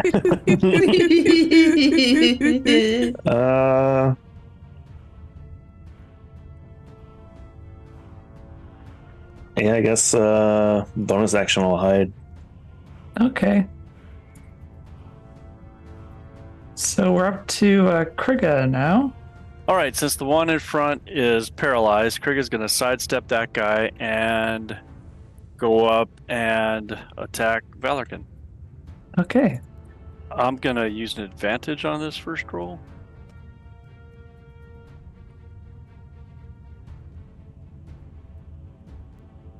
Advantage it is. All right, you're going to hit him. There's the damage. Bonus action, I'm going to Giant Might, because I meant to do that before and forgot, so I'll do it now. Okay. And I'm going to go ahead and action Surge and attack him again. All right. Ooh, big hit. Let's see it. 12. That, and then an extra d6 for the Giant's Might for one more. 13, which is this many. Okay. And We're if back. Seonaid gets hit again, I'm going to use my Cloud Rune to redirect that hit. Got it. We're back to Valarkin's turn. I need you to roll another 1, Duro. And actually roll a 1 this time, don't crit on me again. Oh, okay. We'll see. he will swipe at Seonaid again, because you dare to get in front of him. It's the first claw. The wind rune like grabs onto his claw and swipes at the wolf next to him, right? The werewolf next to him? Yep. All right. So that one takes 10 damage, but the second claw comes in and connects with Seonaid. 15 damage. You're muted. That's a lot. That's that's not good. How's he looking? Just wondering. Just curious. He is like drenched in blood at this moment. He's gonna fall over at any moment. Oh, thank God. Ooh, boy. So we have this werewolf who is paralyzed. He will try to get out of it. And he rolls a 4. He's still paralyzed. It's the one that's blocking the door. Stupid idiot. We will have this this other werewolf attack Krigga, who is very big at the moment. He sees it as a challenge. Who's a claw. The claw bounces off of Krigga's armor. It's now Seonaid's turn. Okay, I'm gonna use an advantage. No, I'm not. First of all, yes, I am. Fuck.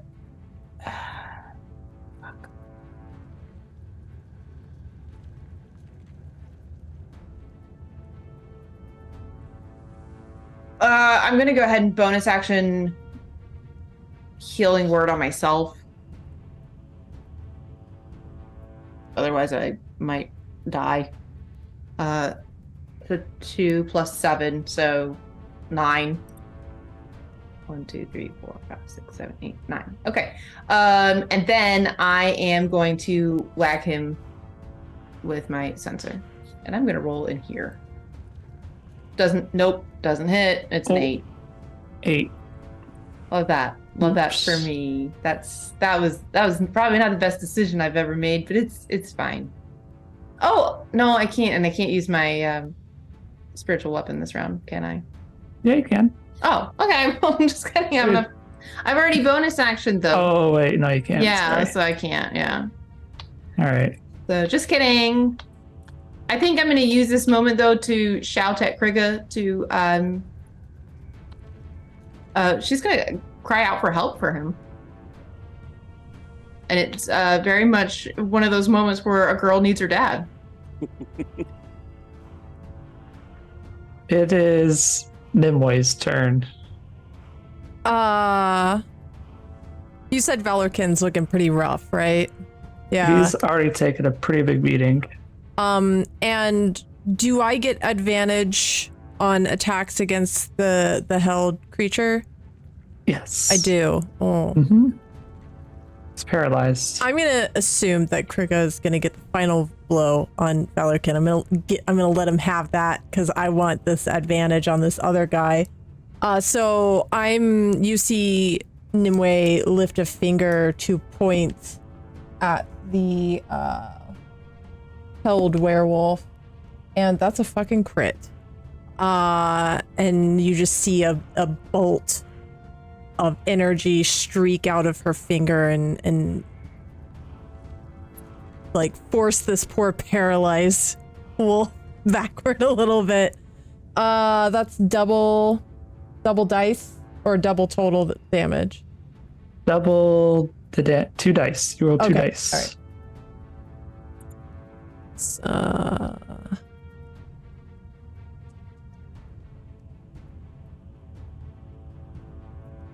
Oh, I get 2 attacks on this too. I forgot that I have 2 bolts now. So this first one is going to be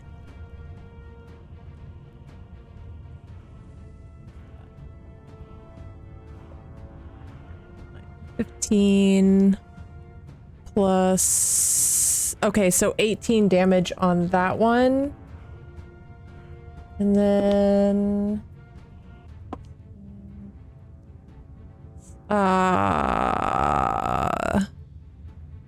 assuming a 22 hit, Yes. and that'll be another 8 damage. Okay, big damage coming through. And that'll be my turn. Okay, it is Marsander's turn. All right, so there is. So main guy's looking. I'm not gonna try to remember his name. Damn it. Valarkin. Valarkin. Yeah.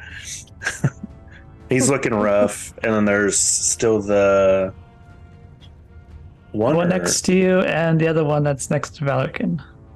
So all three are standing. All right, I'll go ahead and shoot my bow at not Valarkin, the other guy next to him. Okay. No, I'll just do straight. Oh, 17 hit. Yes. And then you have sneak attack because Krigga is next to them. Thank you, Krigga. That is an extra 13. Ooh, 20 So damage. 7, yep. Nice. Is And that all you that- do for your turn? Bonus action hide. Nice. All right, Krigga, it's your turn. All right, Duro, I think last turn, I don't think I need to use my action surge because I get 2 attacks anyway. I just forgot. Okay. If that's all right. Yeah, it's okay. It's been a minute. Yeah. Okay, All so I'm going to use an advantage again and attack Valarkin. Smack him with my first attack. Smack. All right, that's going to hit him. 16 plus 3. Do I need to go again? No. How do you want to kill him? I just want to flatten his head, flatten his skull right into his shoulders. And at the same time, I'm saying, nobody touches my daughter! I imagine Krigga turning around and be like, "That's my fucking kid." Yeah, pretty much like that, yeah. And then my second attack, I'm going to go ahead and attack the other one. Okay. That's going to hit. And then 3 for the giant smite. All right. How do you want to kill this guy too? Hey. Let's just trip him up and then just smack him onto the ground, smack his chest in. Nice. All right, Mr. Frozen or Mr. Freeze. Let's see. Is he still frozen? Please. All right, he makes it, but that's his turn. He's gonna stand there. It is now Sinead's turn. Sinead's gonna move her spiritual weapon over to him, and whack him with it. Okay. Oh Lord, she whacking. Oh Lord, she whacking. That's a nat 20. Woo! Okay. So it's a D8, 2d8. That's a 2. Ooh. That's an 8 plus 7. So 17 total. Is he still up, I'm assuming? No, he's not. How do you kill him with your spiritual weapon? The sword of Kalimvor raises up and is shimmering in this smoky grayness that is akin to Kalimvor, and it comes down directly on top of his head and spears him through the head. All right, so all your enemies have been defeated. Aridin is still bound to the floor by the manacles, which burn him. All right, Sinead's gonna rush over and release him from the manacles immediately, and cast ooh, you want a little flavor? She's gonna reach onto him, and as she goes to try and pull him up, she's gonna use her healing hands, which gives him 6 hit points back. Okay, And big it's very, 6. and it's very radiant and beautiful. I knew you would come. Seonaid like immediately. So Seonaid, first of all, Sinead's fucked up looking. She took a lot of damage there. We were almost in death saving roll territory. Duro knows because I'm sure you were keeping count. No, I don't do that. Oh no, not at all. No, Sinead was not looking so hot. So she's like I would imagine she's pretty bloodied right now. But through the like viscera and like fucked uppery, she is like blushing, like beet red, and realizes that she's still like holding him and like very quickly like lets go and sort of stammers out I couldn't I would really feel duty calls, and moral things in the name of Kalimvor. I'm sorry I couldn't be there where you had asked me to meet. I got a little tied up. It's a bit it's a bit understandable considering your current circumstances, which isn't really current circumstance anymore. It's no longer your circumstance. Things seem to be all right now. You're all better now. I'm not mad at you. It's fine. I wasn't mad. Nimue steps over and is just like, "You saved your sister." I found your sister. She's back at the blacksmith with Grinsby and Jacob and Dor. Oh. Let's leave this place. I do not fond it. Uh-huh. This is a horrible place. Am I still his dad? That is up to you. I'm still his dad. This isn't your dad. No, I'm not. It's Nimue. Do We you could remember? pretend like I'm your dad, though. I could order you to do things. And that would feel more natural for you. Maybe I feel like there's some trauma to unpack there, Nimue. Is I there? would prefer not. Well, she looks at Sinead. I was gonna order him to kiss you, but that's fine. Maybe don't. Should we go back to town? Yeah, I would like to do that. I don't feel so good. I feel quite unwell, actually. Now that you mention it, and it's there's a lot happening. Let's go. She looks at it. She says, "Do you think this would help? Would you like this?" And she pulls from her pack like a piece of cheese you gave her about like 6 hours ago. She's gonna take it, and she's just gonna hold it in her hand, and she's not gonna do anything with it. She's just holding it, and she's just gonna start walking. That's good. Oh, that's really good. I don't think I'm gonna bleed out or anything, but I feel like I might. So I feel like I should lay down. Maybe. Is there a tavern in town that we can talk?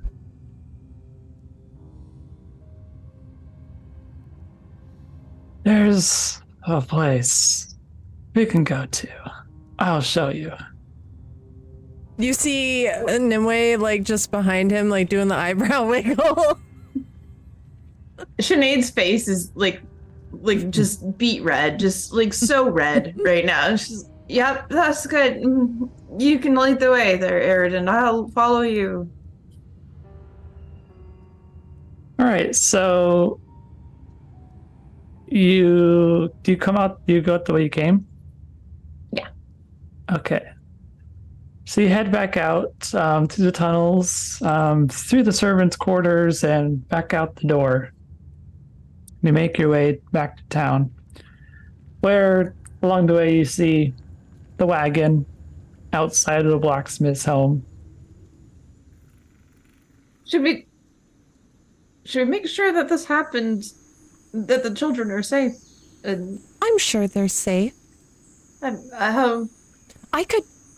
I could go scare them right now. That could be fun. No, no, don't. No, no, no. I need you to know that I appreciate you so much and that you are, in fact, my best friend. That's me. And you're very spooky and strange, and I like that because I'm a little bit strange, and people think that I'm spooky because of my god, but I'm really not all that spooky, obviously. Um, and I like you so much.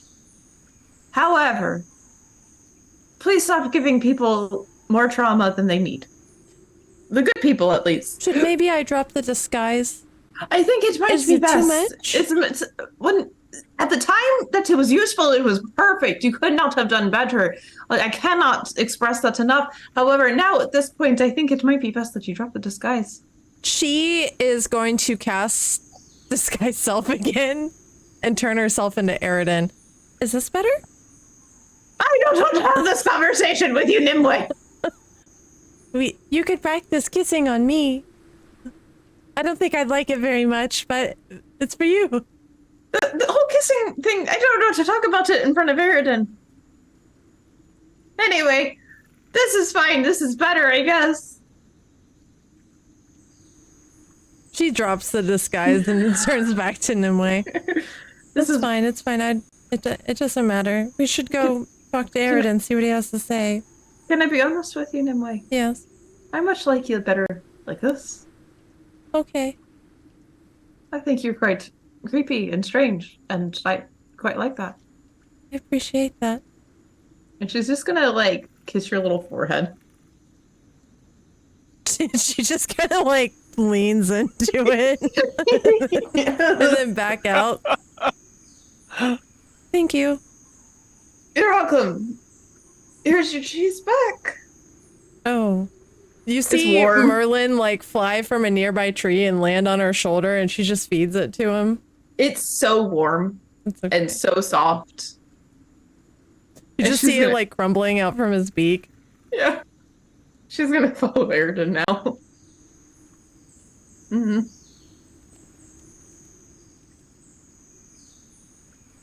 All right, so Eridan will take Nimue to a rather small, like abandoned house nearby in the village. He's taking Nimue there?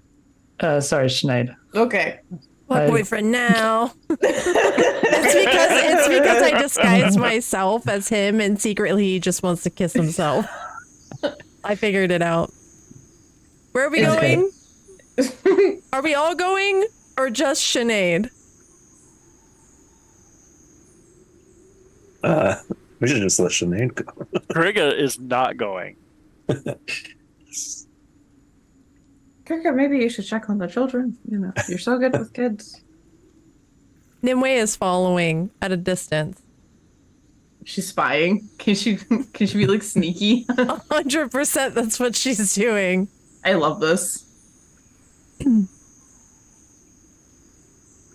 All right, so he takes you to a like I said, a small, like dilapidated building inside the village, and he pulls out a little key from his pocket and opens the door.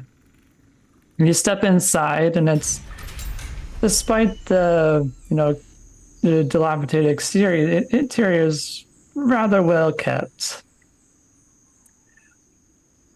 Welcome to my home. That's quite nice. You see, like it's very small. There's a bed. There's a painting of him and his sister, and who you think could be his mom on. It's just hanging on the wall there. It's so nice. Dad is not there. Yeah. Mhm. You definitely don't see Nimue like this through a window. I promise. I think Sinead finds a little bit of comfort if she were to spy Nimue there, because this is like the first time she's ever been alone with a boy.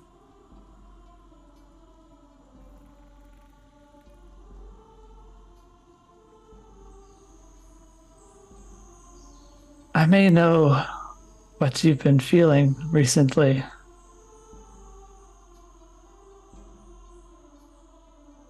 And what is it that you think that I'm feeling, Eridan. Butterflies when you see me. I wonder what makes you think that. Why do you bring such things up? I want you to know what I've been dealing with and why things they are the way they are. My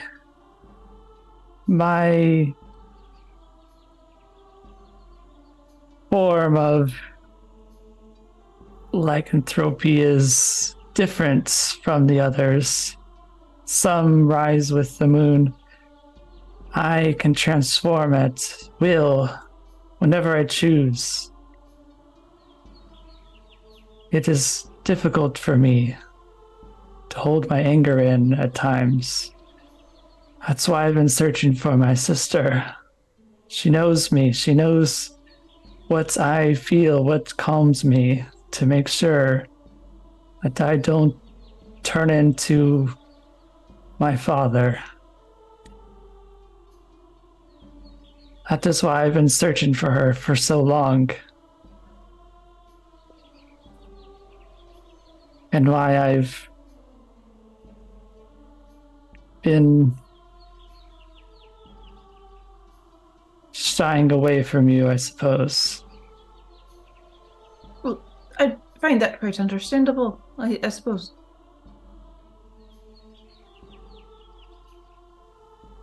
Now that I have found her, she can help me, but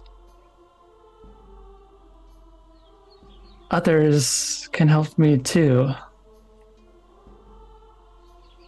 Oh, well, that's good that others are able to do that. It's going over her head. Only those who understand me can help me the most, you see. Only those who bear the same burdens.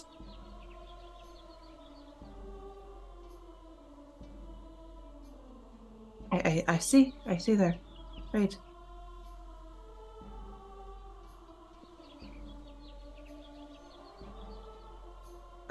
Eridan, can I ask, what is it that you're trying to say? If we want to grow closer, you must also become a werewolf.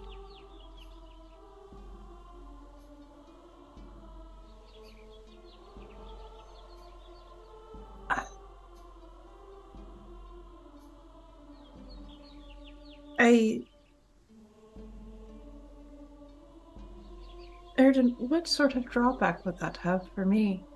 You have to understand, and it's not that it is not for lack of having feelings for you, but it is for the fact that I have a duty I am bound to. How it affects someone is different from person to person, but we can share in that. We can comfort each other. We can hold each other to our human selves, but know that the beast within can creep up.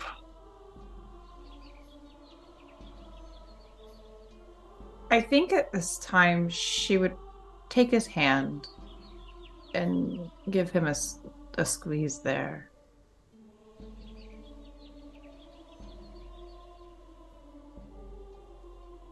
Eridan, I am very new to this world beyond the Temple of Skull Crag. And there is much adventure for me to have and much for me to do. And I like you quite a bit. And wish so much that I could grow closer with you.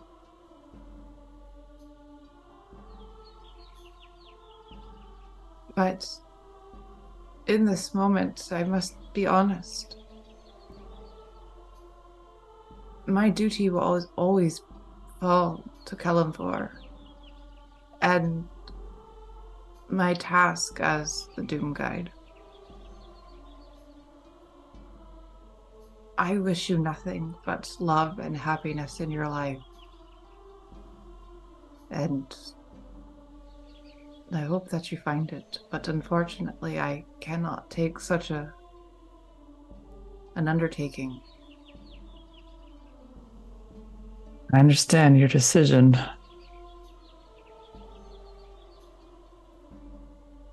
And she'll lean up and she will kiss his cheek very chastely.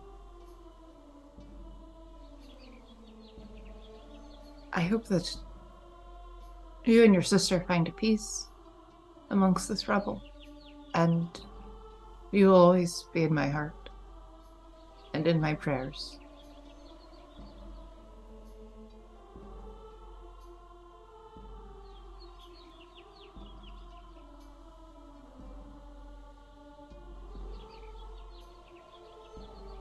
Goodbye, Seonaid. Goodbye, Eridan. And she'll slowly back away and leave the house. And I think for the first time, I think she experiences heartbreak. And okay. I think when you walk out the house, you see Nimue standing there on the path. And she looks genuinely sad for you. And she's kind of just holding her arms open, waiting for you when you walk out after hearing the conversation. I think you see tears in her eyes. And seeing you, she quickly wipes them away. And there's something to be said about the beauty of an ASMR. They're otherworldly looking, celestial and angelic. And I think in this moment there you see that beauty in her tears and the way that they fall. And she sort of seeks the comfort that you offer. And she'll come to you and she'll sort of draw herself in and very quietly cry on your shoulder. Yeah, Nimue wraps her tiny little arms around you and squeezes you tight. And she very lovingly strokes your hair as you cry against her. And it's probably the softest you've ever seen Nimue act. And in that moment of silence, she whispers to you,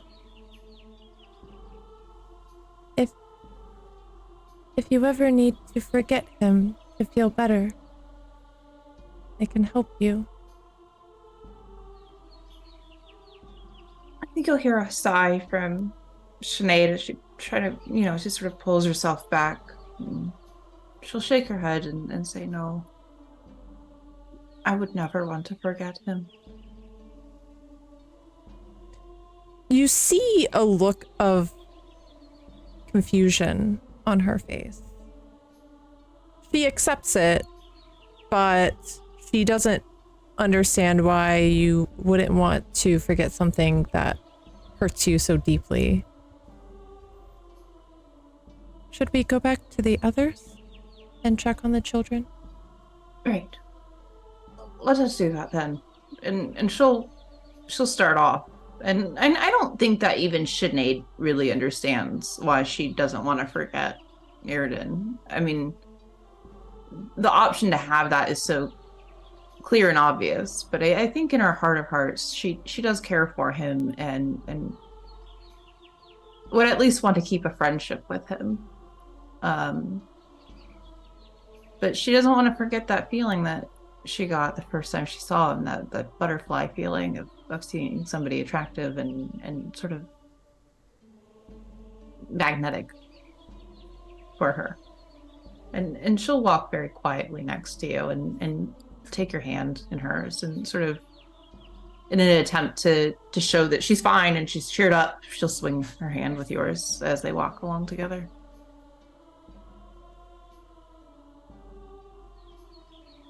All right, so the two of you head back over to the blacksmith's home, where you see Krigga and Mars standing outside, just sort of chatting with Dor there as well.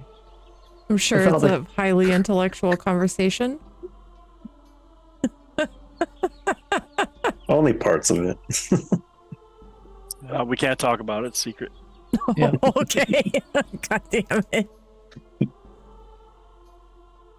All right, so you two meet up with the three.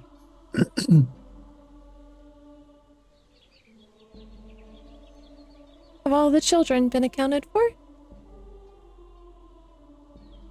Indeed. Yes, they have. Very well. Well, I guess all we have left is to collect our payment. Total armor it is then. And Sinead will sort of motion for Nimue to go ahead of her. She does that. All right, so you enter blacksmith shop, whose name I forgot.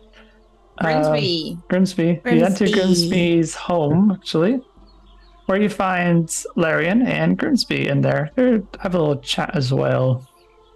And you see sitting on his table your turtle armor.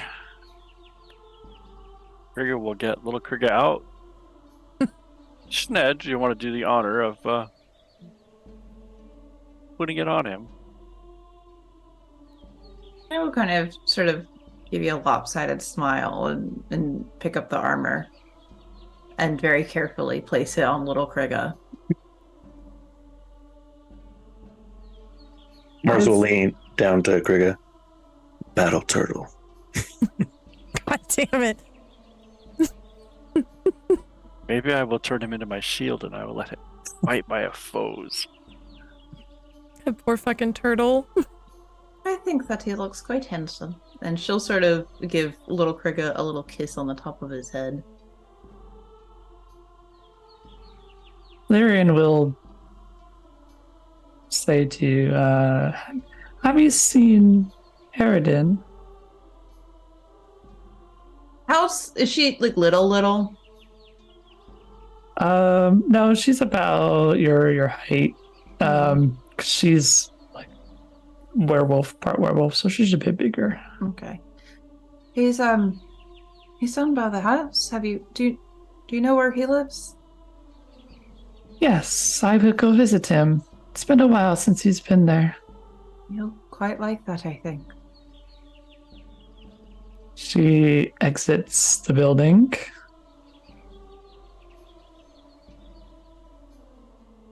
Well, Grimsby, I'm quite pleased to see that our first client of the Nimue and Sinead Child Rescue Service is a satisfied customer. Yes, you found my son. It was not what I expected from seemingly a ragtag bunch of people. I'm a Doom Guide. We're not ragtag at all. You see a door standing behind you. I'm a priestess of Kalambor. Don't mind him. It's fine.